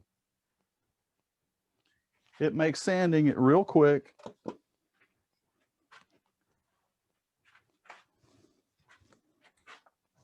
The other thing is, we talked about what do we do to keep it from cracking? Well, that's what I use. Danish oil is another good product to use. In fact, I used Danish oil on these for a couple of years before somebody told me about the antique oil, and I tried it and I like it better. But I will tell you, the Danish oil works just fine. And folks, I don't know, I make a lot of these. I sell them. I give away more than I sell. Because especially right now, there's a lot of folks in our country and around the world that need one of these. And all I ask is if you like what you saw, go make some, give some away, sell some, but most of all, get out in your shop, get off this computer, go watch, instead of watching TV, go out in your shop and make something. With that, any questions? But the only thing else I've got to add is stay safe, stay healthy, and happy turning. Great demo, Dean. Thank you, man. That was great. Thank you. Nice job. Thank you. Fantastic. Nice Thank you. Job. Thank you. Good job. Thank you. Good job. Thanks, that was great. Great demo, Dean. Thank you. Fantastic, sir. All right. And that's why, Great demo. Thanks. and that's why we're here, folks, is to share information about wood turning. He's one of our members and he produced this, and we're going to have a little bit more, 2 more demonstrations from our members tonight. And if our benefactor for this channel, Trey, is ready, we're going to go to him. Trey? I'm unmuting, okay? Here he is. Okay, somebody spot him. I'm getting to him. Got him. Okay, I got it. What I wanted to do, by the way, this is what I use when I'm carving. Now, the purpose of what I'm trying to do tonight is a real quick thing. When you saw the demo last week, and he did the legs on the ball, he had it mounted to his leg with a vacuum chuck. Most of us are not gonna be doing that. Most of us are probably gonna set it in our lap and then try to carve it. So I wanted to show you what happens with your shirt. That's your shirt. Your rotary tool. That's what happens to it. You need to pull it back faster. Think what happens if you're wearing it. Right. Carving glove. This is a commercial carving glove. I'm gonna be a little slower on it because I don't want to tear this up, but that's the same thing. Now, what would happen if your fingers were inside of that? Nothing good. They'd be ripped off. Be broken. I'm just trying. Yeah, it's not going to be a good day. Yeah, they'll tear it up. That's a piece of leather, like a leather apron.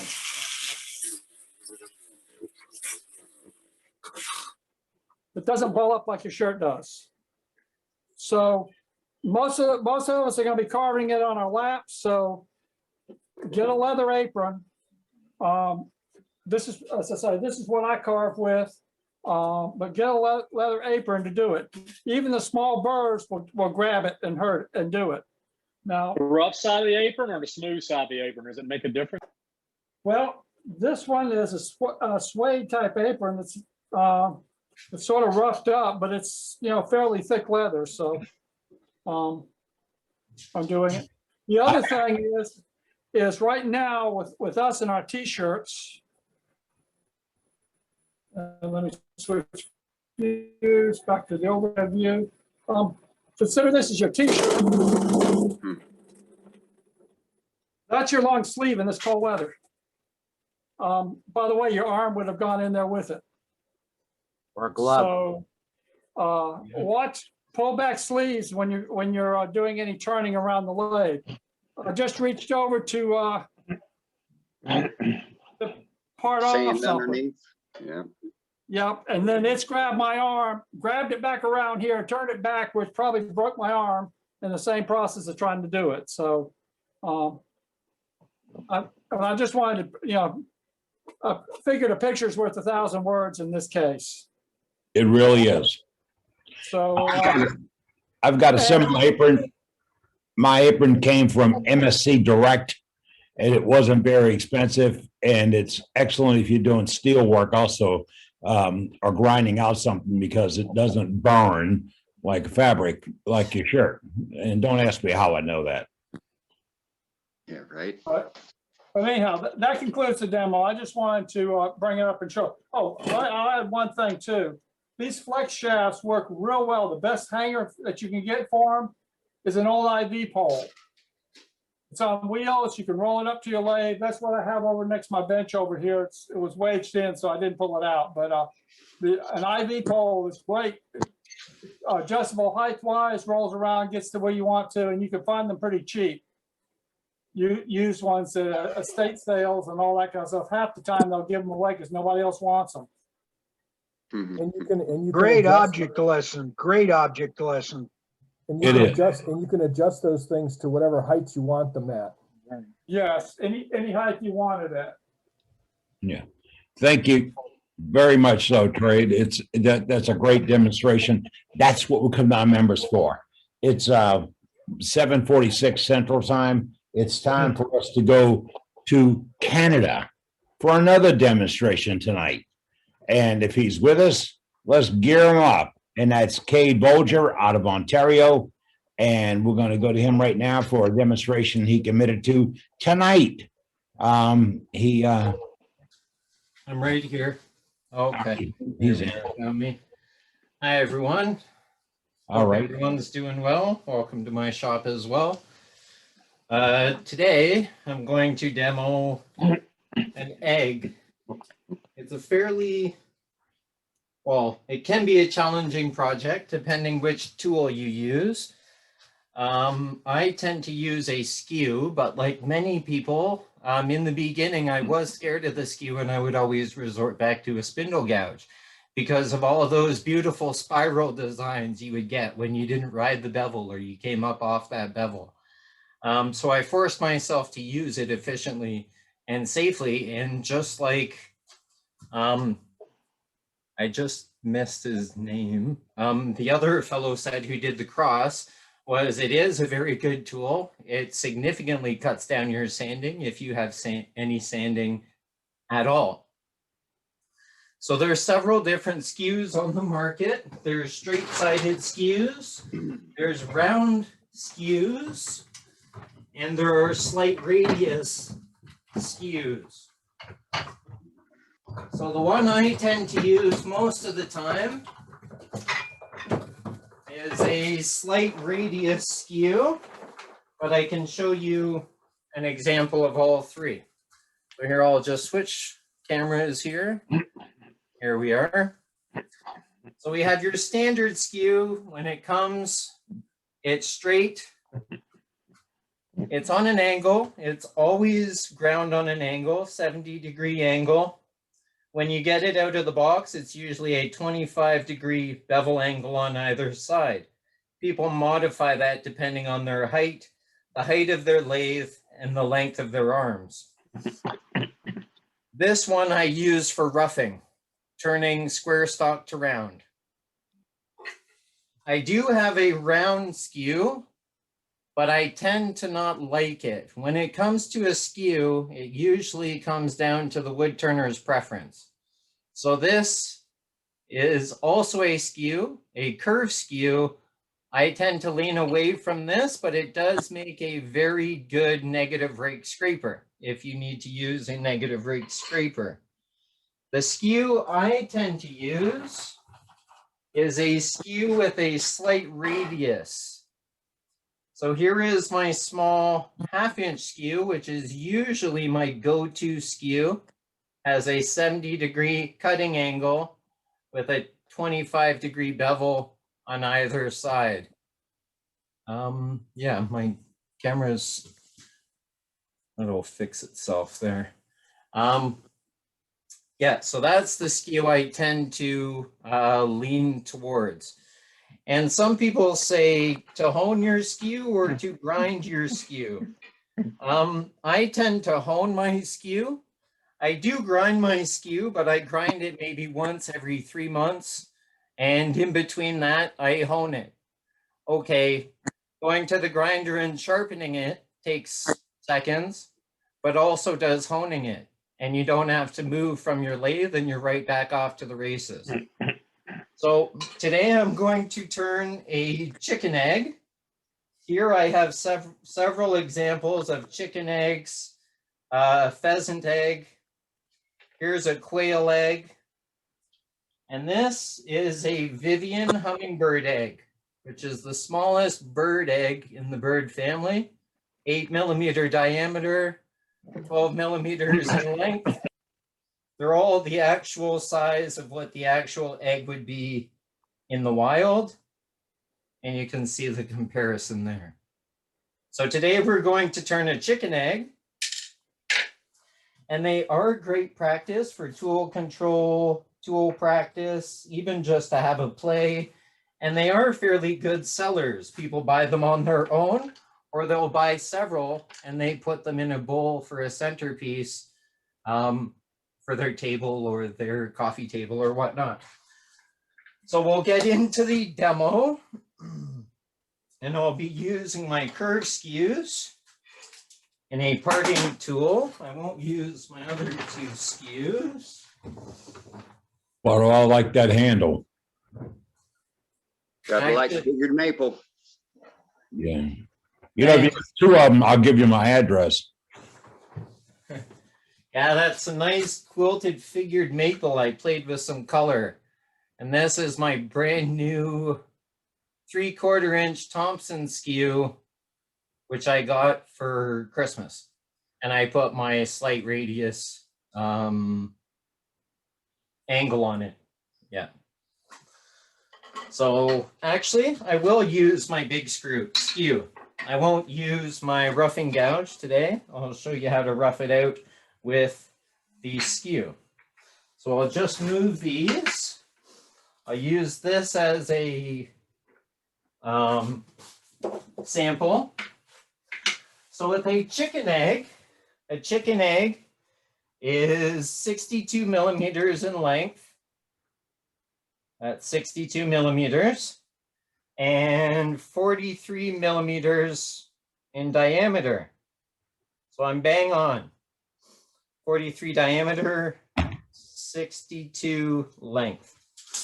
And that's what I try to aspire to get it perfectly anatomically correct to what the bird would produce when it lays an egg. So the first thing I do is I find my centers. And my centers I find on all 4 corners, just in case the piece isn't perfectly square. I take that little rectangle in the center, I split the difference, and I know I'm dead center. Okay? Being dead center on both sides allows you to get your piece of wood centered as balanced as possible so you can turn it safely and efficiently at a relatively safe speed. Okay? And a safe speed, what's a safe speed? A safe speed is a speed that you feel comfortable with, not necessarily the speed that I'm turning at. Okay? I will tell you exactly what speed I will be turning at. Oh, here goes an egg. Oh, it's I scrambled. always urge people to turn at a speed that they're comfortable with. Okay. Okay, can we do some scrambled egg too? Yeah, that one's hard boiled, so it didn't break. All right. I do have another blank for a pheasant egg if you want to do that one after, because they don't take too much time. So the first thing I do, find my centers, and I always put a hole with an awl in the center, because it's not so bad on a small object, but when you start getting into longer table legs, banister legs, canes, the length, it's almost a balancing act to keep this on center and try and hold this center to find your center over here. But by making those pinholes on either side, it finds your perfect center every time. I always tighten my quill to make that cup perfectly flush and embedded into the wood, also giving me enough of a bite with the spur drive to keep the wood on the lathe and to drive it safely and efficiently.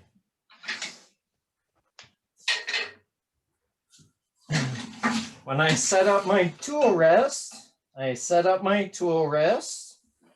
not using a roughing gouge, which my tool rest would be below center, so I'm cutting at center.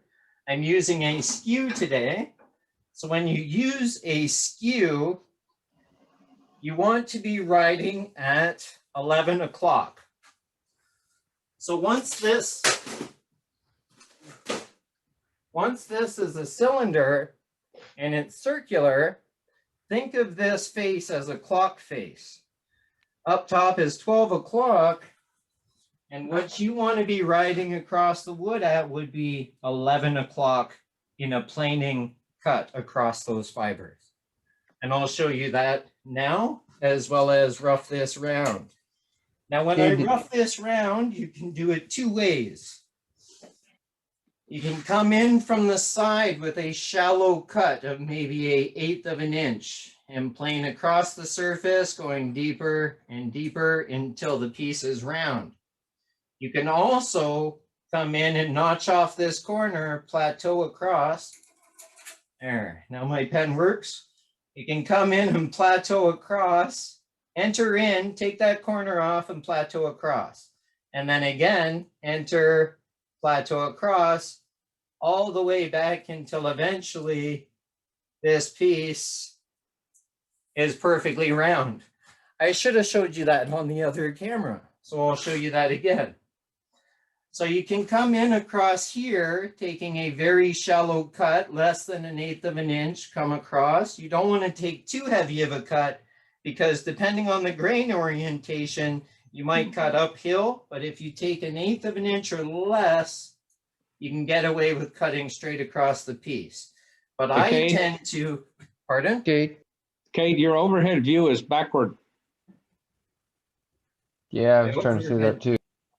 Oh, okay. Here, I'll switch that quick, sorry. It gets confusing when you switch back and forth. Oh, okay, here. Yeah, that's what happens when you go up north, everything flips, so. Yeah, and it's upside down too. It's just so confusing. Oh, there you go. You got it right. There we are. All I think right. he was just trying to stay warm. I was just keeping you on your toes there. Now I got to find my zoom here. Where are you guys again? I wondered why that lathe looked backwards. He's just good. He can turn from the other side. Maybe How he's they turn up left-handed. there. Maybe he's left-handed. Is that better? Depends I on don't which know side of the why. equator. Does you're have a on. left-handed lathe. Why my camera is flickering on me, I have no idea. Wasn't doing that before. Well, I think we all know that the headstock is on your left-hand side unless you're standing on the other side, so. Yeah, Is that right? No, that's not flipped. No, your camera's set right now. It's where it should be. Okay. Okay.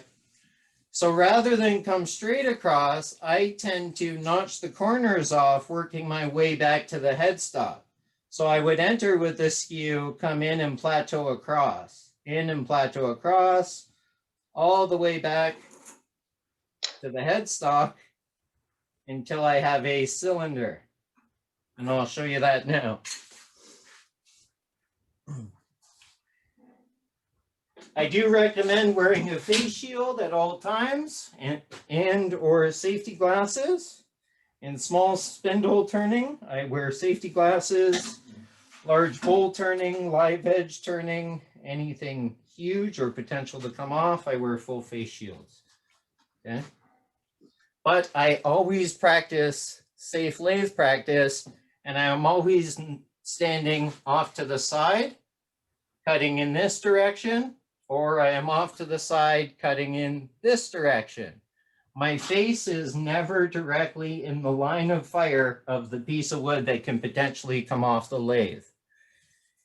My shoulder might be, but it might hit my shoulder or it'll go right over my shoulder. Okay. Never have your face in that line of fire. And also when you start the lathe, stand off to the side where your control button is. First, I guess I need to turn my lathe on. That might help. So here, stand off to the side, turn the lathe on. You saw, before I started the lathe, I gave this piece of wood a spin to make sure that it doesn't hit my tool rest, damage my tool rest, damage my lathe, or hit my tool rest and give it leverage to launch off that lathe into that line of fire area where you never directly stand in front of.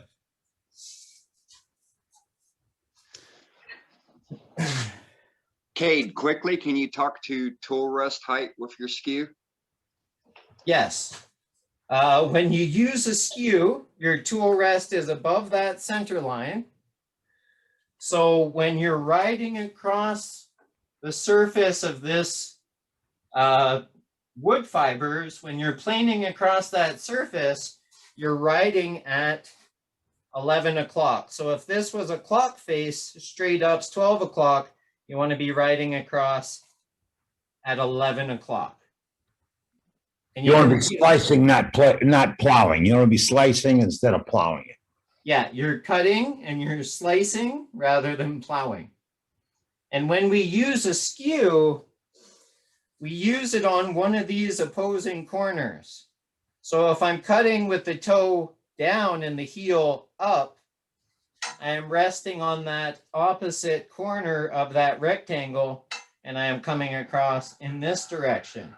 If I'm going in the opposite direction, I'm on this corner and I'm riding across in this direction. If I'm doing a cut with the toe, I would then switch to this corner, ride across the surface in this direction, or vice versa on the opposing corner, coming across in this direction. And now when we use a skew, it's very important that you keep in mind where your center line of that skew is. Because if I am riding across this surface and I am riding on this corner, I am supported, the tool is supported on the tool rest in that corner, so therefore my supported cut is below that center line. If I creep up past that center line, my support on my tool rest and my tool has shifted, so now my tool is no longer directly supported by the tool rest, and it will slam down in that fashion, slamming that toe into the wood, giving you a very violent catch, okay? And vice versa. If we're using the toe, we're on that corner, we don't creep past the center line because we've changed the support to this corner and the tool will slam down, giving you a catch on the opposing corner. So a good rule of thumb is to stay within that third or within that third. And the cuts I'll be doing will be planing cuts, peeling cuts, and that's it. Okay. Any questions about the tools, how it's presented on the tool rest or to the wood? The angle of approach for the cut, 45, 35 max. Yes, when I'm cutting in this direction and I have the toe up and the heel down, my cutting angle is 45 to the wood. My tool steel is 45 to my tool rest. If I am doing a toe cut, that is significantly changed. So I have that 40-degree angle here, but now I virtually have this almost angled up and in a trailing mode, like a scraper would be used to give me that angle, to give me a planing cut. Okay. But for the most part, I wouldn't use this to plane or to cut. That would be more for beads and coming around corners that I can't see when I'm using a toe. Very good. Thank you. No problem. All right. I got to blow out this camera, I guess. Flickering on me. All right. So now we're going to rough this out. You can put this in a chuck. If I were a hobbyist and I were to do a one-off of these, I would turn this round. I would create a 10 in here. And I would stick that in a chuck for a secure hold, still using tailstock support. But in a production setting where time is money, I turn these between centers down to a 16th and a 16th, finish it, part through, and I only have a little pin on either end that I need to lightly sand, throw finish on it, and it's out the door. Okay. So I'll show you that now. All you grandfathers out there, Easter is on its way. It's only about less than 40 days away. So. Yes, and with Easter around the corner, I've actually got a couple orders for about 300 of these for stores because they seem to sell like hotcakes. Some of them I keep natural so the kids can color them and tie-dye them and paint them. Others I finish with a lacquer. These are finished with a lacquer. Yeah. Multiple color woods really look good, folks. You don't have to all have the same color. Don't worry about that. If you're raised on a farm, you know eggs don't come out the same color. So the first thing we always do is we anchor the tool to the tool rest.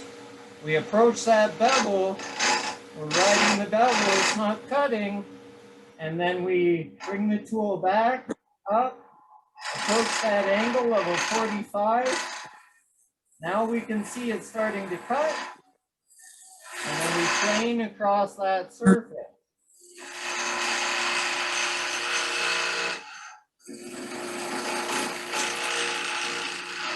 Now this is if I were to do it all in one, and you can see those fibers separating and fraying.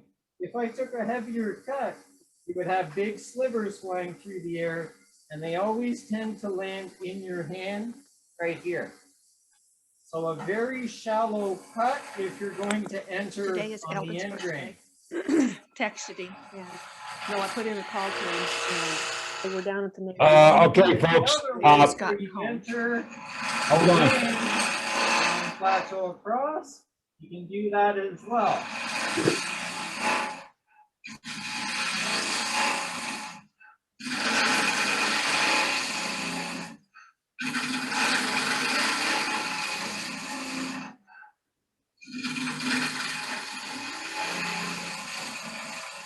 Now here, rather than go. Oh, we lost Cade's voice. Oh, Cade, hold on a minute. You're muted.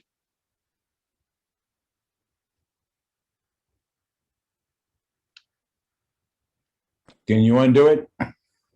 Yeah, I don't think he can hear us either. No. I just asked him to unmute.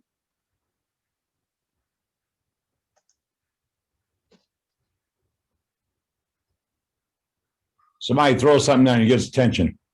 Cade. Okay. You're muted, Cade. Cade. Oh, man. Yeah, his mic turned off. Couldn't the co-host go in and unmute him? No, we can't unmute him. He's got to unmute himself. Unmute him. Cade, we can't hear you for one reason or another. I've sent him a message on Messenger as well, so I've asked him to unmute and I've sent him a message. Ronnie, There can he you is. talk us through it? Oh, There he is. sorry. How long was I muted? Did someone hit mute Couple by minutes. accident?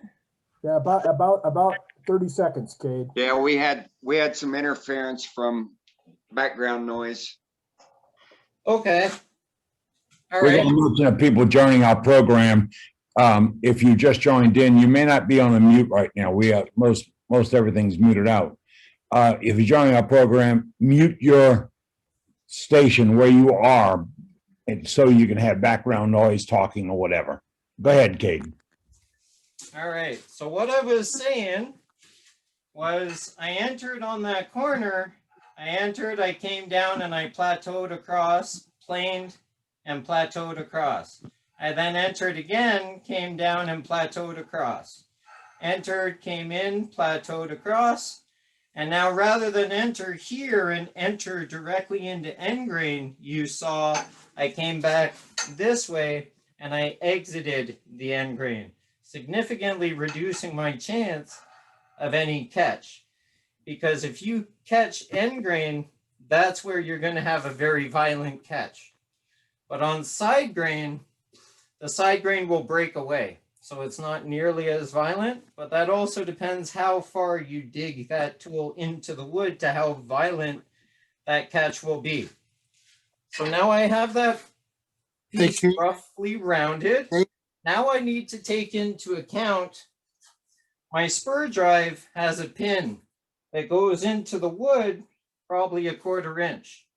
My tailstock has a cup and a pin, which probably goes in about 1/4 inch.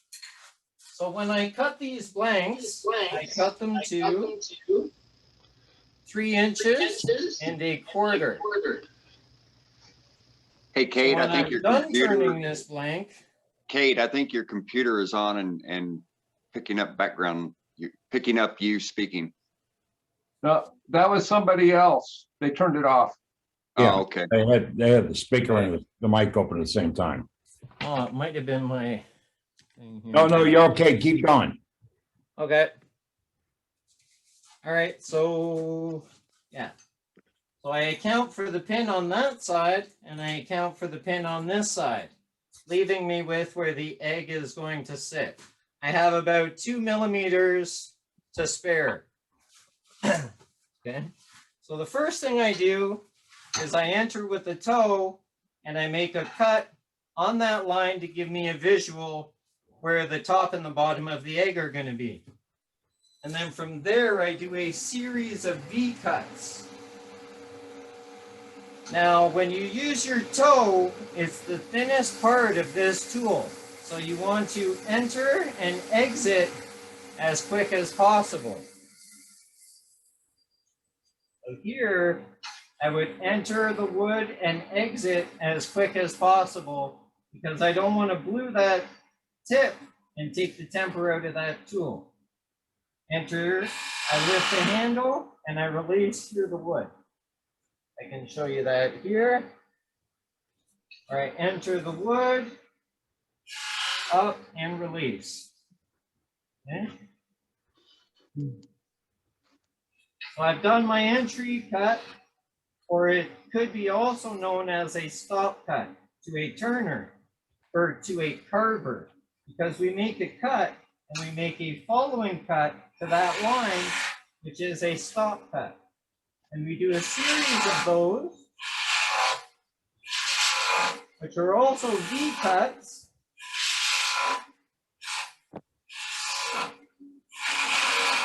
Just to remove some of that material so I can get in there and move around that corner to shape my egg.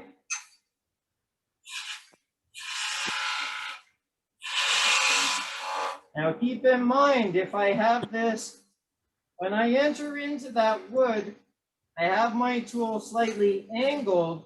So when I enter, I'm entering with the toe, but I'm not rubbing that full bevel, because if I rub that full bevel and come up past center, it will kick back, giving me that beautiful spiral design we all love. Okay?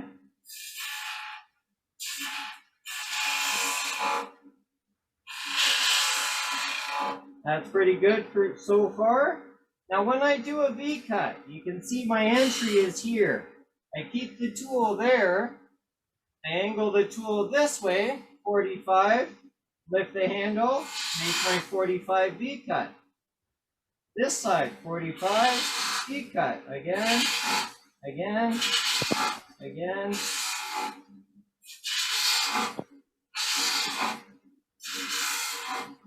Now you can do a peeling cut. A peeling cut is when a skew is used like a parting tool. Ride the bevel and you lift the handle, cutting towards center. So here, I would start riding the bevel, initiate the cut, and lift the tool, and push the tool down to center, lifting the handle as it cuts, reducing, taking the wood away, okay? And I'll show you that cut here, and then I will show you it from the overhead camera. So I ride the bevel, initiate my peeling cut, and now I lift the handle, and I drop the cutter head down towards center, just as if I was using a parting tool. It moves a lot of material.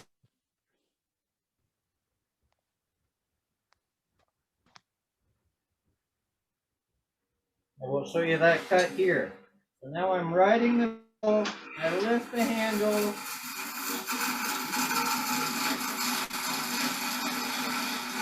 now I can only go so far because I don't want to ruin my skew on that nice spur drive. It's not nice with a sharp edge. There. Now I've removed those two pins, or those two portions, where those pins from the spur drive and the pins from the tailstock are embedded into the wood. So now this allows me to do a planing cut up and around that corner and up and around that corner without running into any wall. Okay? Now, one thing I'm going to show you is how you would get that spiral design. So if I'm planing across and I'm riding the bevel and I creep up off that bevel, this blade is going to skate in this direction, giving you that beautiful spiral design. Okay, so you want to stay on that bevel, cutting below center. If I creep up past center, I transfer the support, and this digs in, giving me a violent catch. Okay. First, I'm going to clean up that surface in a planing cut, right?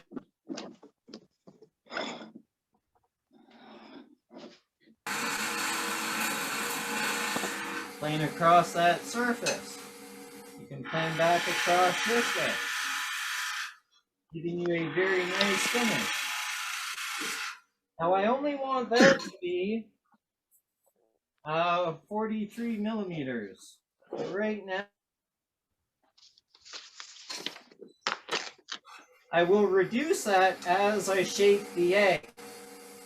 Now, last week, Matt was talking about catenary curves. And catenary curves are a nice curve which is equal on either side. And you can get that with a chain. I used to have a longer chain, but I can't find it. But luckily, my light cord broke in the laundry room, so I have a small chain here. So that is a catenary curve. And an egg has 3 catenary curves. So on this portion, we have this catenary curve. On the top nose of an egg, we have a much tighter catenary curve. And on the bottom of the egg, we have a much wider catenary curve. Okay? So an egg consists of 3 catenary curves. And they are roughly 1/3 to 2/3, which is also the golden ratio. Okay? I always start with the bottom and I blend the top. Now, it's okay to move your tool rest, but shut your lathe off to move your tool rest. And the diameter of this piece got smaller in diameter, so I want to check to see where my tool is riding. And I'm still riding about 11 o'clock. Rest is in a good position. And I was on the wrong camera. So I would come across, I might have had to adjust my tool rest depending on the diameter, but as it is now, I am still cutting and planing at 11 o'clock. So it will suffice for now. It will actually suffice for the whole project until I part through the tips. Okay? So since an egg is 1/3 to 2/3 and it's a catenary curve, I give myself roughly a visual line about there. This one's not the right one. So I start, apply the tool flat, come back to that 45, center, come around that corner.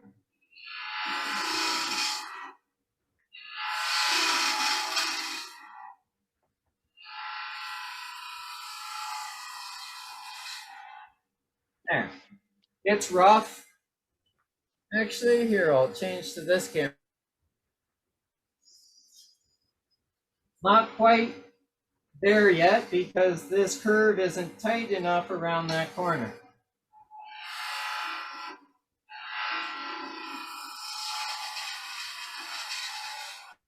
There.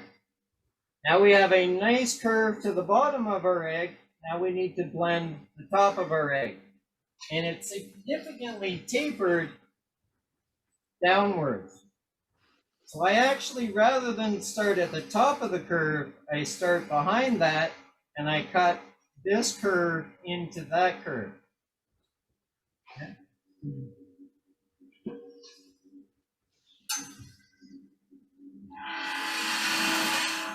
At first, I'm just removing material because I have bulk material at the top.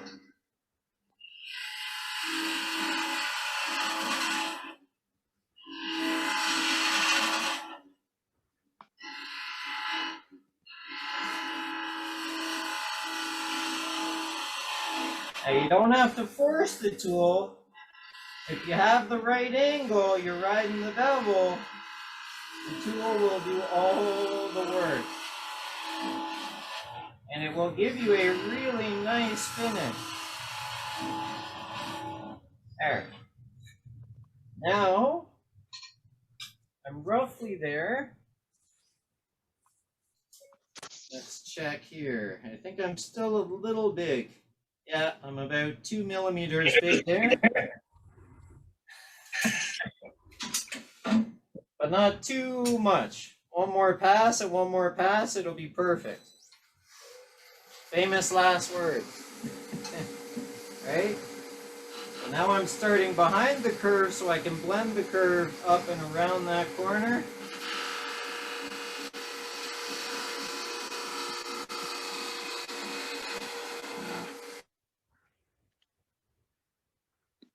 Was locked into my body, I rode the bevel and I moved my body and tool just like that.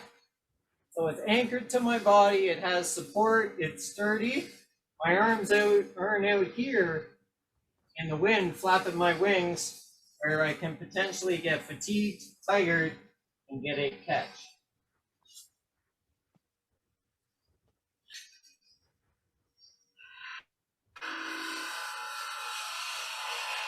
There we go. That's pretty good. That's good enough. Now I need to do a series of V cuts here again to remove the material to allow me to get in there.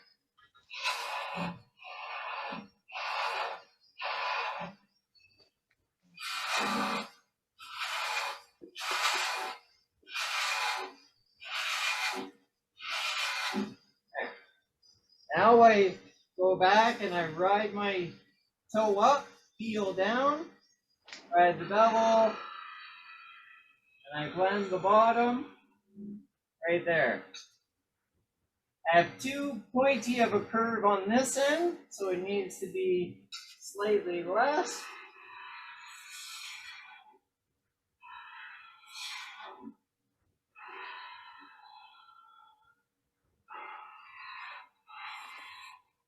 Oh, a little too much there. Start back here.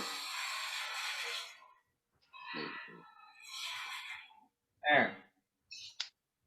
Come back across here and we'll shape the point.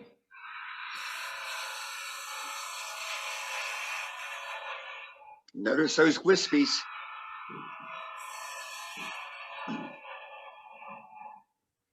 There we go. Part away a little bit more. Actually, a little too long here. Maybe around this, a little bit of a tighter curve. There we go.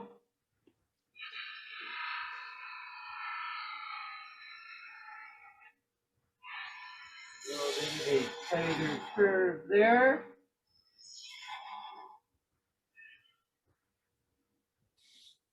Now, if you can't seem to ride the bevel and ride that toe cut down, it's sometimes easier to use the toe rather than the heel because you can see where the cut is being made and initiated. And that's one of the difficulties I had really in the beginning.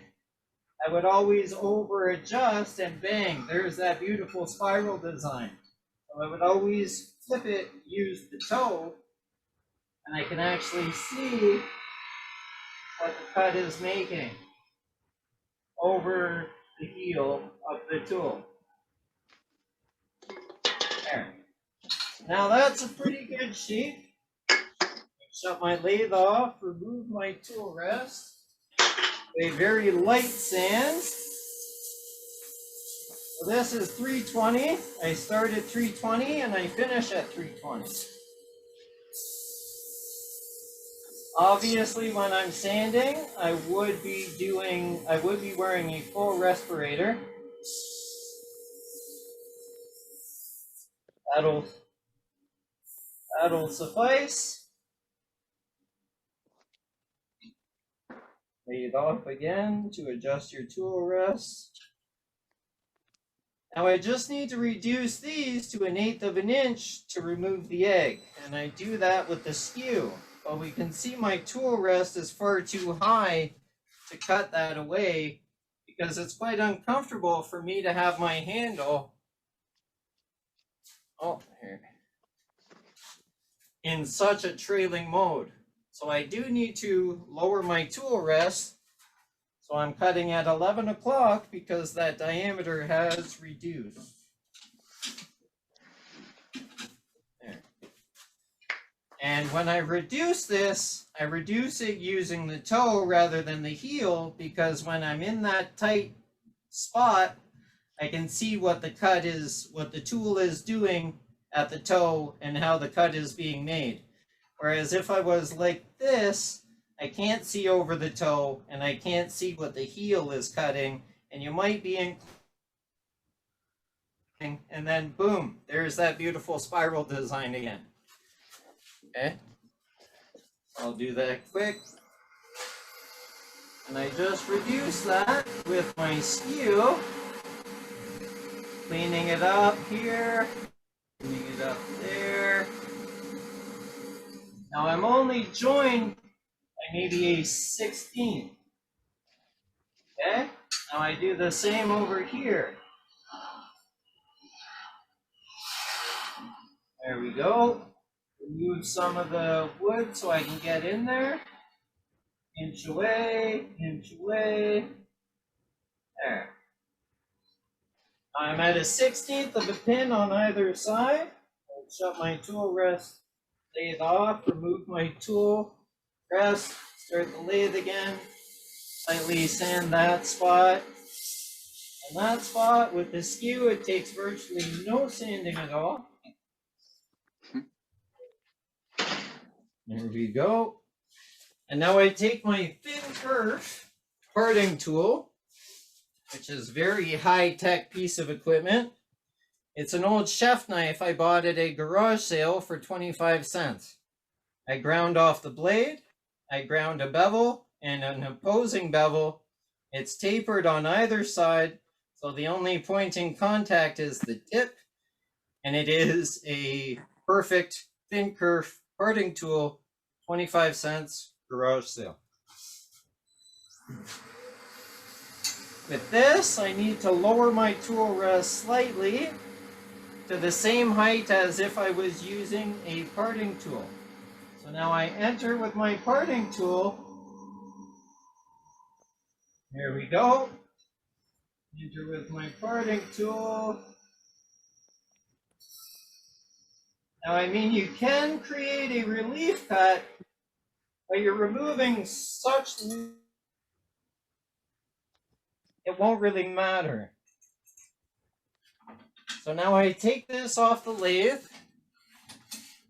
and what you want to do, not that,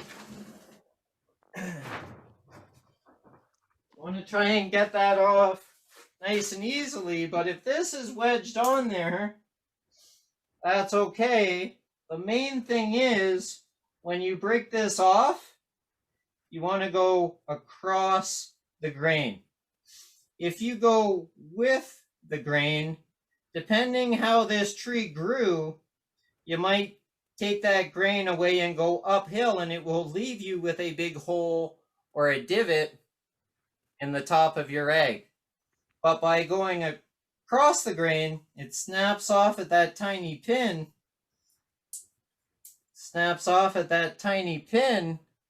leaving a little pinhole there.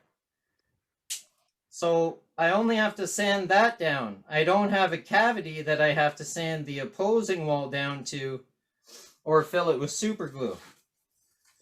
And I just go across that, across the grain,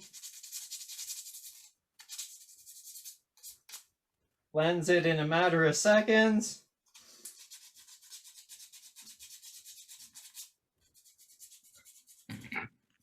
The exact same on the top. Now let's see how well we did. I have a chicken egg here. And we'll do a slight comparison. Good thing the chicken egg doesn't have yolk in it though, because I would probably be inclined to knock it off my lathe just like I did with that one. Here it is here. I took the yolk out of it. It's slightly longer, so it's more of a goose type egg, but eggs come in many shapes and sizes. They have small eggs, large eggs. This would be a large hen egg, which is the exact measurements I gave you in the beginning, which is 42 millimeters diameter and 62 millimeters in length. Okay. Any questions? What's that in American inches?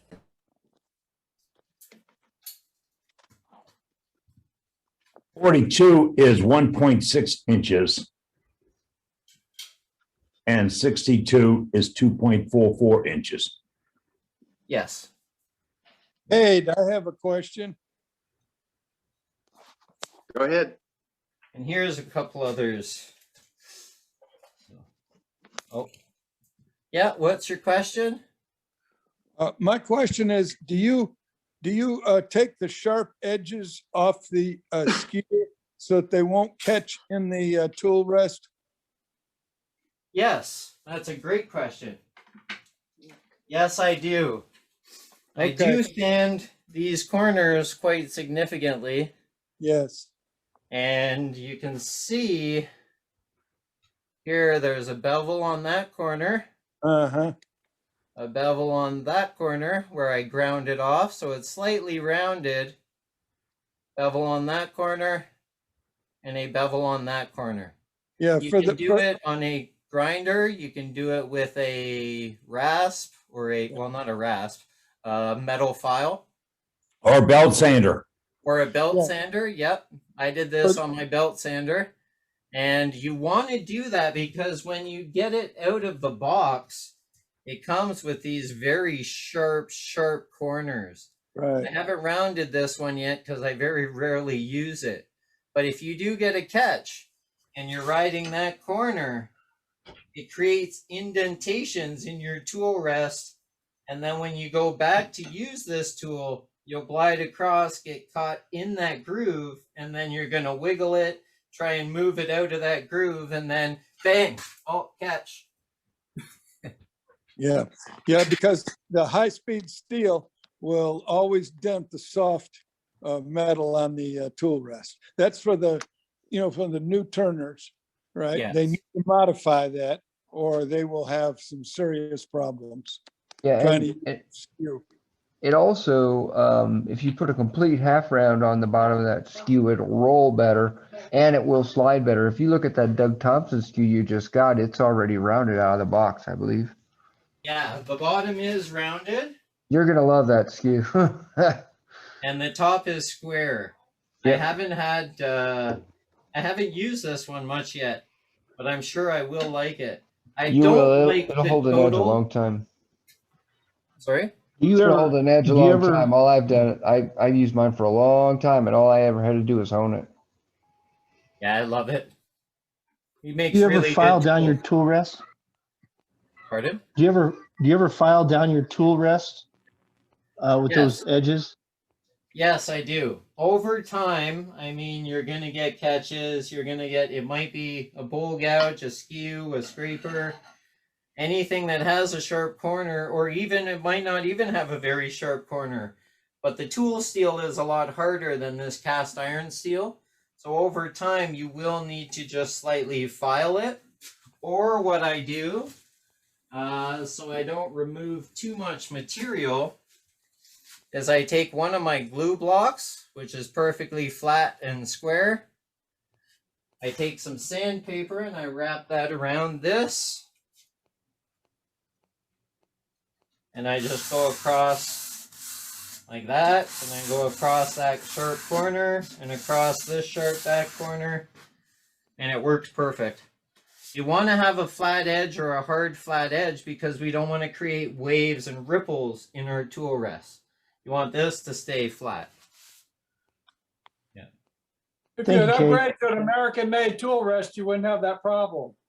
So I hear. That's okay. Guys, I got that same problem with my Powermatic tool rest. No, I have a one-way lathe, but I use the robust tool rest. Yeah, I've heard that. I'll have to get one. I did get one of his box, the hollowing in the box tool rest. Is that stainless? Does he use stainless? What does he do with his metal on the tool rest? It works very well. I think it's this, I don't know.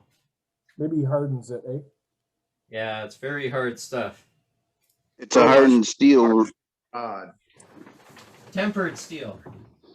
Okay. It's hardened and then it is super glued on. It's not welded on, it's super glued on. What's super glued on? The hardened steel at the top of the tool rest. That little button. Oh, yeah. That's cool. All right, Cade, we're going to move on to gallery, but I got to tell you, this was one awesome demonstration. And as one of our members said a minute ago on our chat, this, what you just now showed, this skew technique and cutting technique can be used on a varied projects. It doesn't have to be an egg. Yep. But we thank you. And I've got a whole box of eggs of different colors because a long time ago, I decided to make my wood samples, grab a piece of 2x2 and make a wood sample. And they're done strictly with a skew. Each one takes about 5 minutes. Well, not even 5 minutes. Right. Maybe Beautiful 5 work. minutes with the mounting Very and good. painting. All right. Beautiful work, Kate. Thank you. Thanks. Cheers. Demonstration. Excellent. Excellent job. Thank you. Thanks, Cade. Thanks, Good everyone. demo, Great job, thanks. Cade. All right. Got a million of them. Dane's going to take us back to gallery now. And if you've got a gallery item, you have to do it through chat. And we got about 21 minutes left in the program tonight. So let's rock and roll, Dane. All right, sounds good. All right, up next is going to be, let's see, who's the lucky winner? It's going to be Billy. How you doing, Billy? Wake up, Billy. Billy, you're muted. All right. I did some a nested live edge, and I took some recommendations from Dane about the finish to put on them. And this is a wipe on poly tongue oil linseed oil combination. And this is elm, and there's an 8-inch and a 10-inch. Looks nice. Beautiful work. Beautiful. Buffed yet, but it's not quite hard enough to buff yet. But it turned out really good. And I used the one-way pouring system. Yep. Very nice. Wipe on poly linseed oil and tongue oil. All right. on. Beauty. Beautiful work, Did a Billy. good job on those. Nice job. Thank you, Billy. Let's pop on to the next. Right. Next one. Let's see. George. Let's see. Where are you? In front. Here we are. Years ago, I was told I had to try some segmented turning. So I made a couple segmented items, 122 pieces. And that's all the segmenting I'm ever going to do. Nice work. Beautiful. Thank you. Thank you, George. Appreciate it. Yeah. We got another contestant up this evening at 19 minutes to the top of the hour. Yes, we do. I'm Captain Eddie Castile, and we're doing gallery and worldwide wood turners.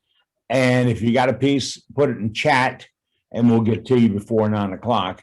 I see Joaquin is in the line, but no. There's Doug Miller.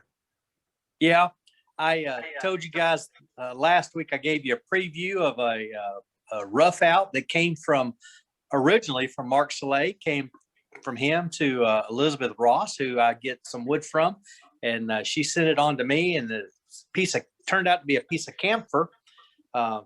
Came out quite nice, right at 7 inches diameter, an inch and right about 1.5 inches tall. It was quite a bit warped. I was amazed how warped it was, but still had tons and tons of that great camphor smell. My shop still smells like Vicks Vapor Rub.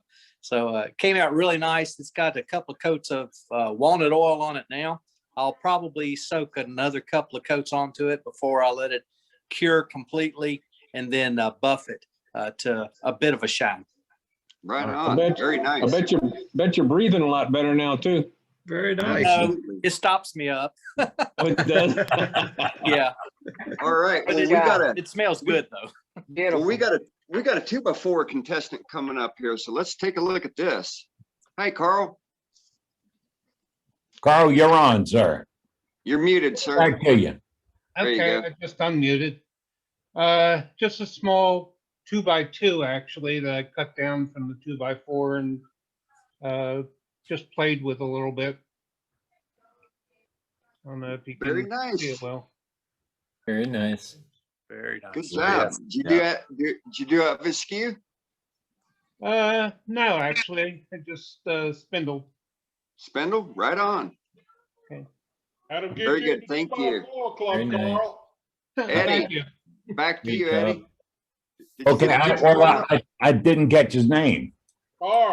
Carl Geary. All right, well. I'll come back to you. Just let me know. Okay. All right. So let's Well, we got it now. you got it up? There he is. Isn't that, well, I don't know what you're seeing.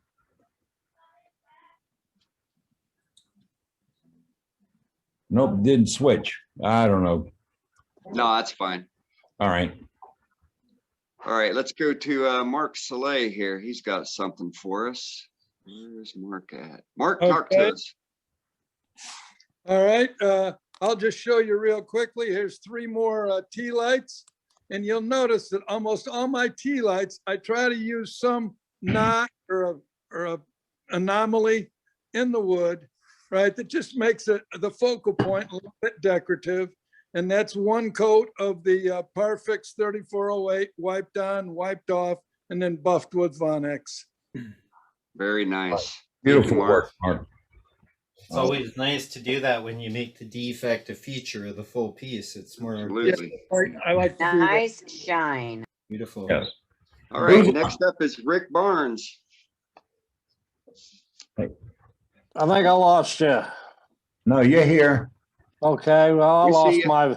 I lost my video. Anyway, I had some ash laying around off a project I did, and turned a couple of lash pieces this week.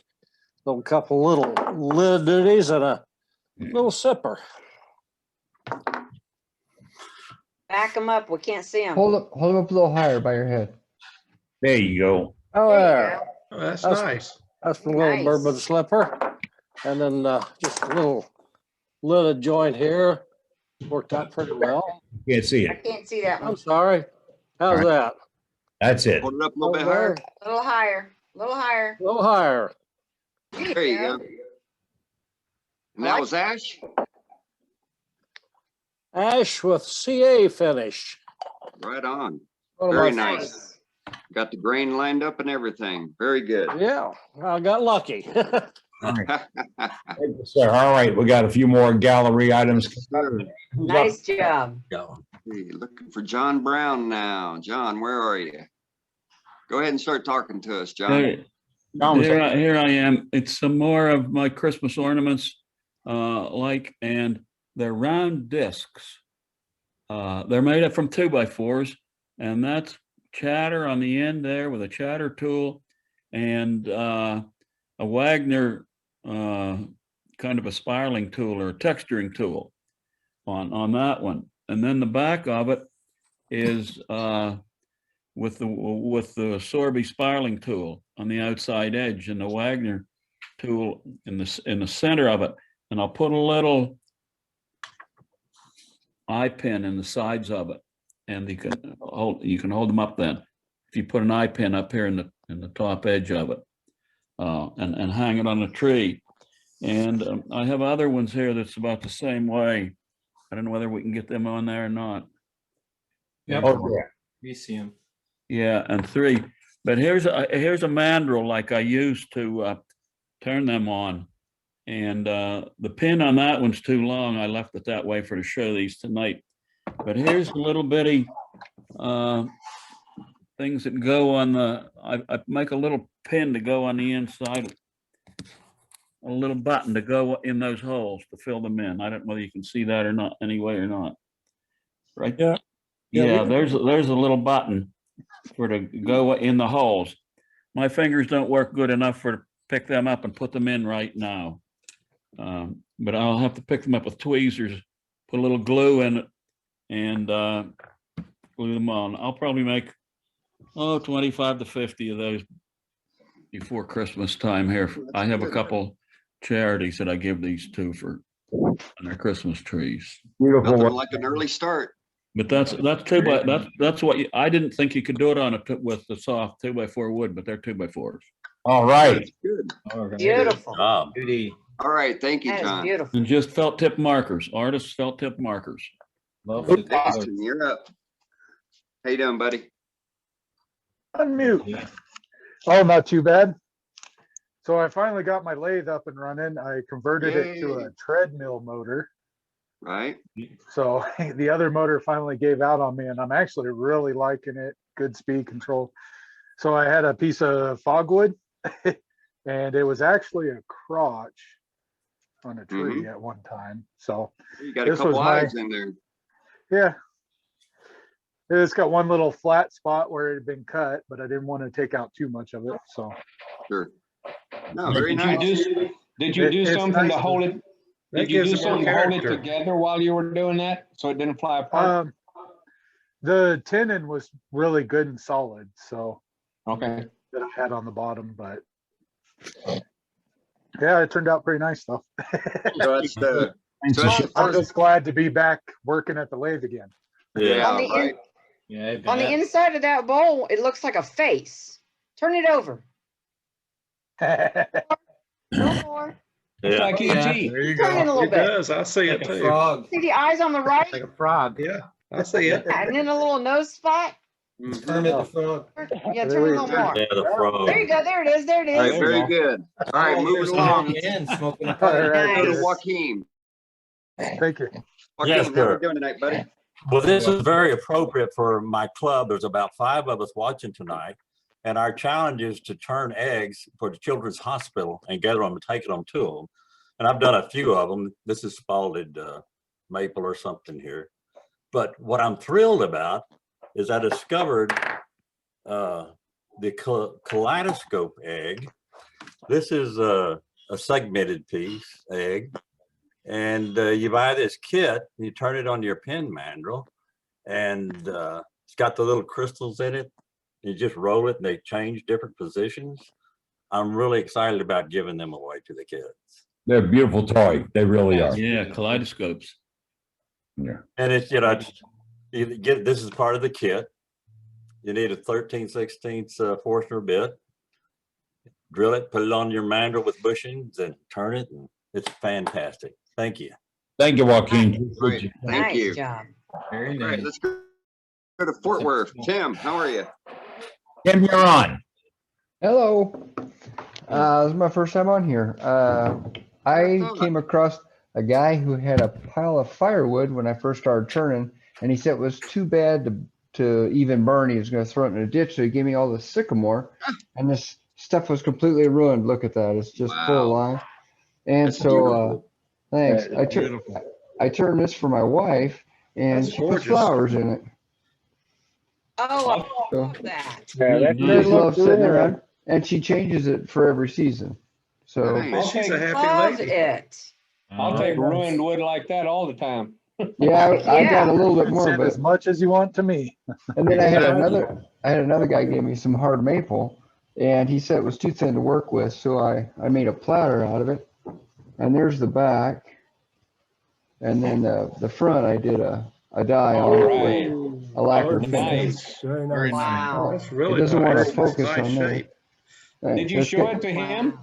Did you show it to Yeah, him? yeah. He said I want my piece of wood back. Yeah. Yeah. But so and this is the Jimmy Clues with the OG on the back, Yeah. and then the multiple colors of dye. So there's a black base, and then blue, and then I put some red on it in the inside, and then I did yellow on the outside. So it goes from purple to blue.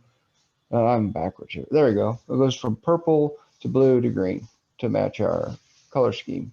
Very nice. Very nice. Cool. Nice work. Beautiful. Thank you. Nice If you job. inv- Thank Yeah, you. if you invite me to your house, I'm going through your firewood pile. I'm going to be driving. I'm going to be driving through Fort Worth in about 3 weeks.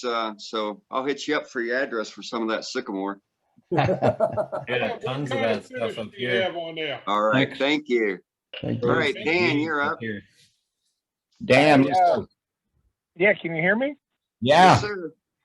Hey, I know people, showing all kinds of great things. I've been here for a while, a new turner still, but I've been making a lot of the little ring holders. I made one for my wife, and then it just, went crazy with all of her friends and wanting them. I've made several of them. Then I got kind of bored of them, and I went back to started doing some bottle openers for buddies of mine, and I found a favorite for them. I made a bullet shaped bottle opener. I don't know how well you can see that. Oh, that's cool.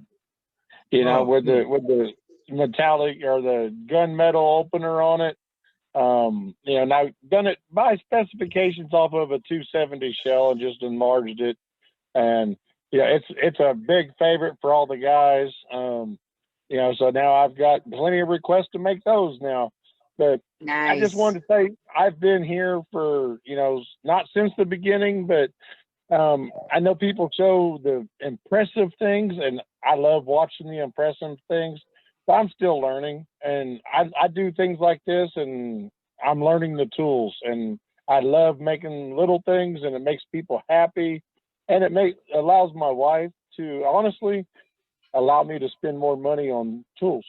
So the more little things I make, the more that she lets me spend. So, Yes. and I just got approval tonight to get me a new bandsaw because I showed her Yay, the how cross. about that? Nice. I showed her the cross and I said, look, I need a bandsaw to make this one for you. And, you know, so now I'm going to upgrade from my Harbor Freight bandsaw that's tried to cut my fingers off several times because that's a safety moment. Never buy the Harbor Freight 14-inch bandsaw. That thing is a piece of junk. Okay. Alrighty. Okay, so let's go Thanks, back to Dan. one of our Dan. mowers earlier. Cade, you're up, buddy. Alrighty. I have a couple of things here I turned just the other day, and they're actually in bags because they were turned wet. So that she wanted turned into live edge bowls for herself, as well as a big salad bowl for her neighbor. So a couple weeks ago, I turned the huge salad bowl for her neighbor, and I had to give it a bit of a break because it stinks. When you turn this stuff tulip poplar, your shop, or if your shop is in your house, it smells like manure. So when I turned the salad bowl, the shop and the house smelled like manure for probably a few days. So I had to give Like my wife a cottonwood. break and allow a week for the house to air out. So I said, I got to get it done, and I might as well do it now so it doesn't stink for too long. So I turned 2 live edge bowls the other day. These are out of the exact same log. The log was split in half here to give me 2 halves. One of them, of course, the bark came flying off because this was cut slightly in the summer. It has been spalting because it has been drying slightly, and it's rough turned. So I have it in bags and I cycle it through daily. So what I do is it goes in a bag. I tie it in a knot. I leave it open like a parachute so the air can circulate within the bag, losing the moisture from the bowl. But then the next day I come and I turn this bag inside out and I put the bowl back in it, tie it up, and I do that for a couple weeks so it dries slowly. And the wood expels from the wood slowly, significantly reducing cracking and warping and shifting. So by doing that, my success rate is significantly more. Also, it significantly reduces your tenon and your foot from warping excessively. So I'm not going to have to true up my foot too excessively when I go to re-sand. It's only going to be sanded, put back in on the lathe, sanded, power sanded, and then I will flip it in a pressure chuck. I will remove the tenon and I will refine the foot. So here's a piece that doesn't have the bark on it. I will be embellishing this piece and somehow, maybe with wood burning, pyrography paints, iridescence. I don't know yet, but it will be embellished somehow to accent the bark that is no longer there. And then this is the one that the bark stayed on.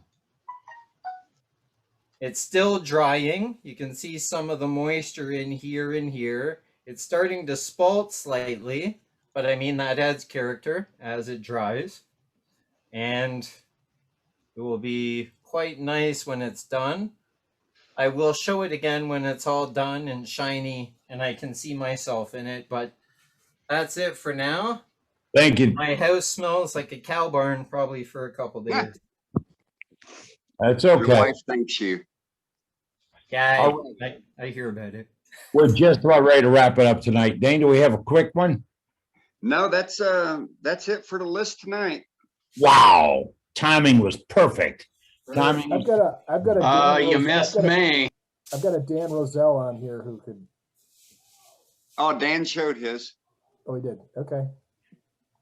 All right. Well, with that, we're going to just about call it an evening, folks. We had at one point tonight, we had 117 folks in 100. I'm sorry, 119 folks in the group, and there's still room on the tailgate for more. So tell your friends, tell your club. I mean, we just had a guy tell me there are like 3 million people in Texas, and they all can join us.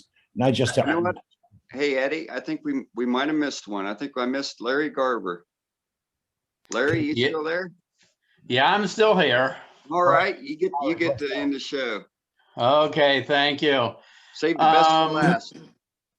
I went to meet my wife where she works, and there was a unusual pallet laying there by the road. The main part of the pallet turned out to be 2.5-inch square, 8-foot long ambrosia maple. So of course that went in the truck. This is my first ever lidded box. Very nice. Good. Cool. Good. My second item. Beautiful. Is one thing I enjoy doing. I don't know how well this is going to show. This is a segmented bowl, 8 rings, 16 segments per ring, so it's 128. Nice. Cherry Wow. and a single piece floating bottom. Ooh, nice finish. The shine on the bottom of that bowl with the finish. There's no ripples or nothing. Beauty. Sweet. Really nice. Thank you, sir. Well done. Sharing with Thank you. That's all I have. All righty. With that, folks, we're going to say that we're going to wrap it up tonight. I want to thank Trey for his contribution to the program, where he let us increase our membership and our attendance. You are invited to be part of it. I was saying we have over 100 people here tonight, and we're looking for more. And I believe next week, we have Doug Miller doing a platter for us, or a plate with the string art that he showed us last week. Yes, sir. I got to see how this is done. I really do have to see it. So we'll be seeing that next week, and even more right here. WorldwideWoodturners.org. You're invited to join us each and every week. No handshake, but we can't show it to you here. But our website's worldwidewoodturners.org, and that's where you can get all this information, a whole lot more. I'm Captain Eddie Castle, and it's time to say good night. Good night. Awesome. Hey, thanks Eddie. everybody Good for night. showing was your great. stuff tonight. Great demo. Good night, everybody. Good Good demo, okay? Good night, everybody. Good night. Auf Wiedersehen. Cheers. Good night, John Boy. Be safe out there. Save the chat. Save the chat. Save the chat. It'll also be on the website. Oh, here I gotta save the chat. I can actually do it now on my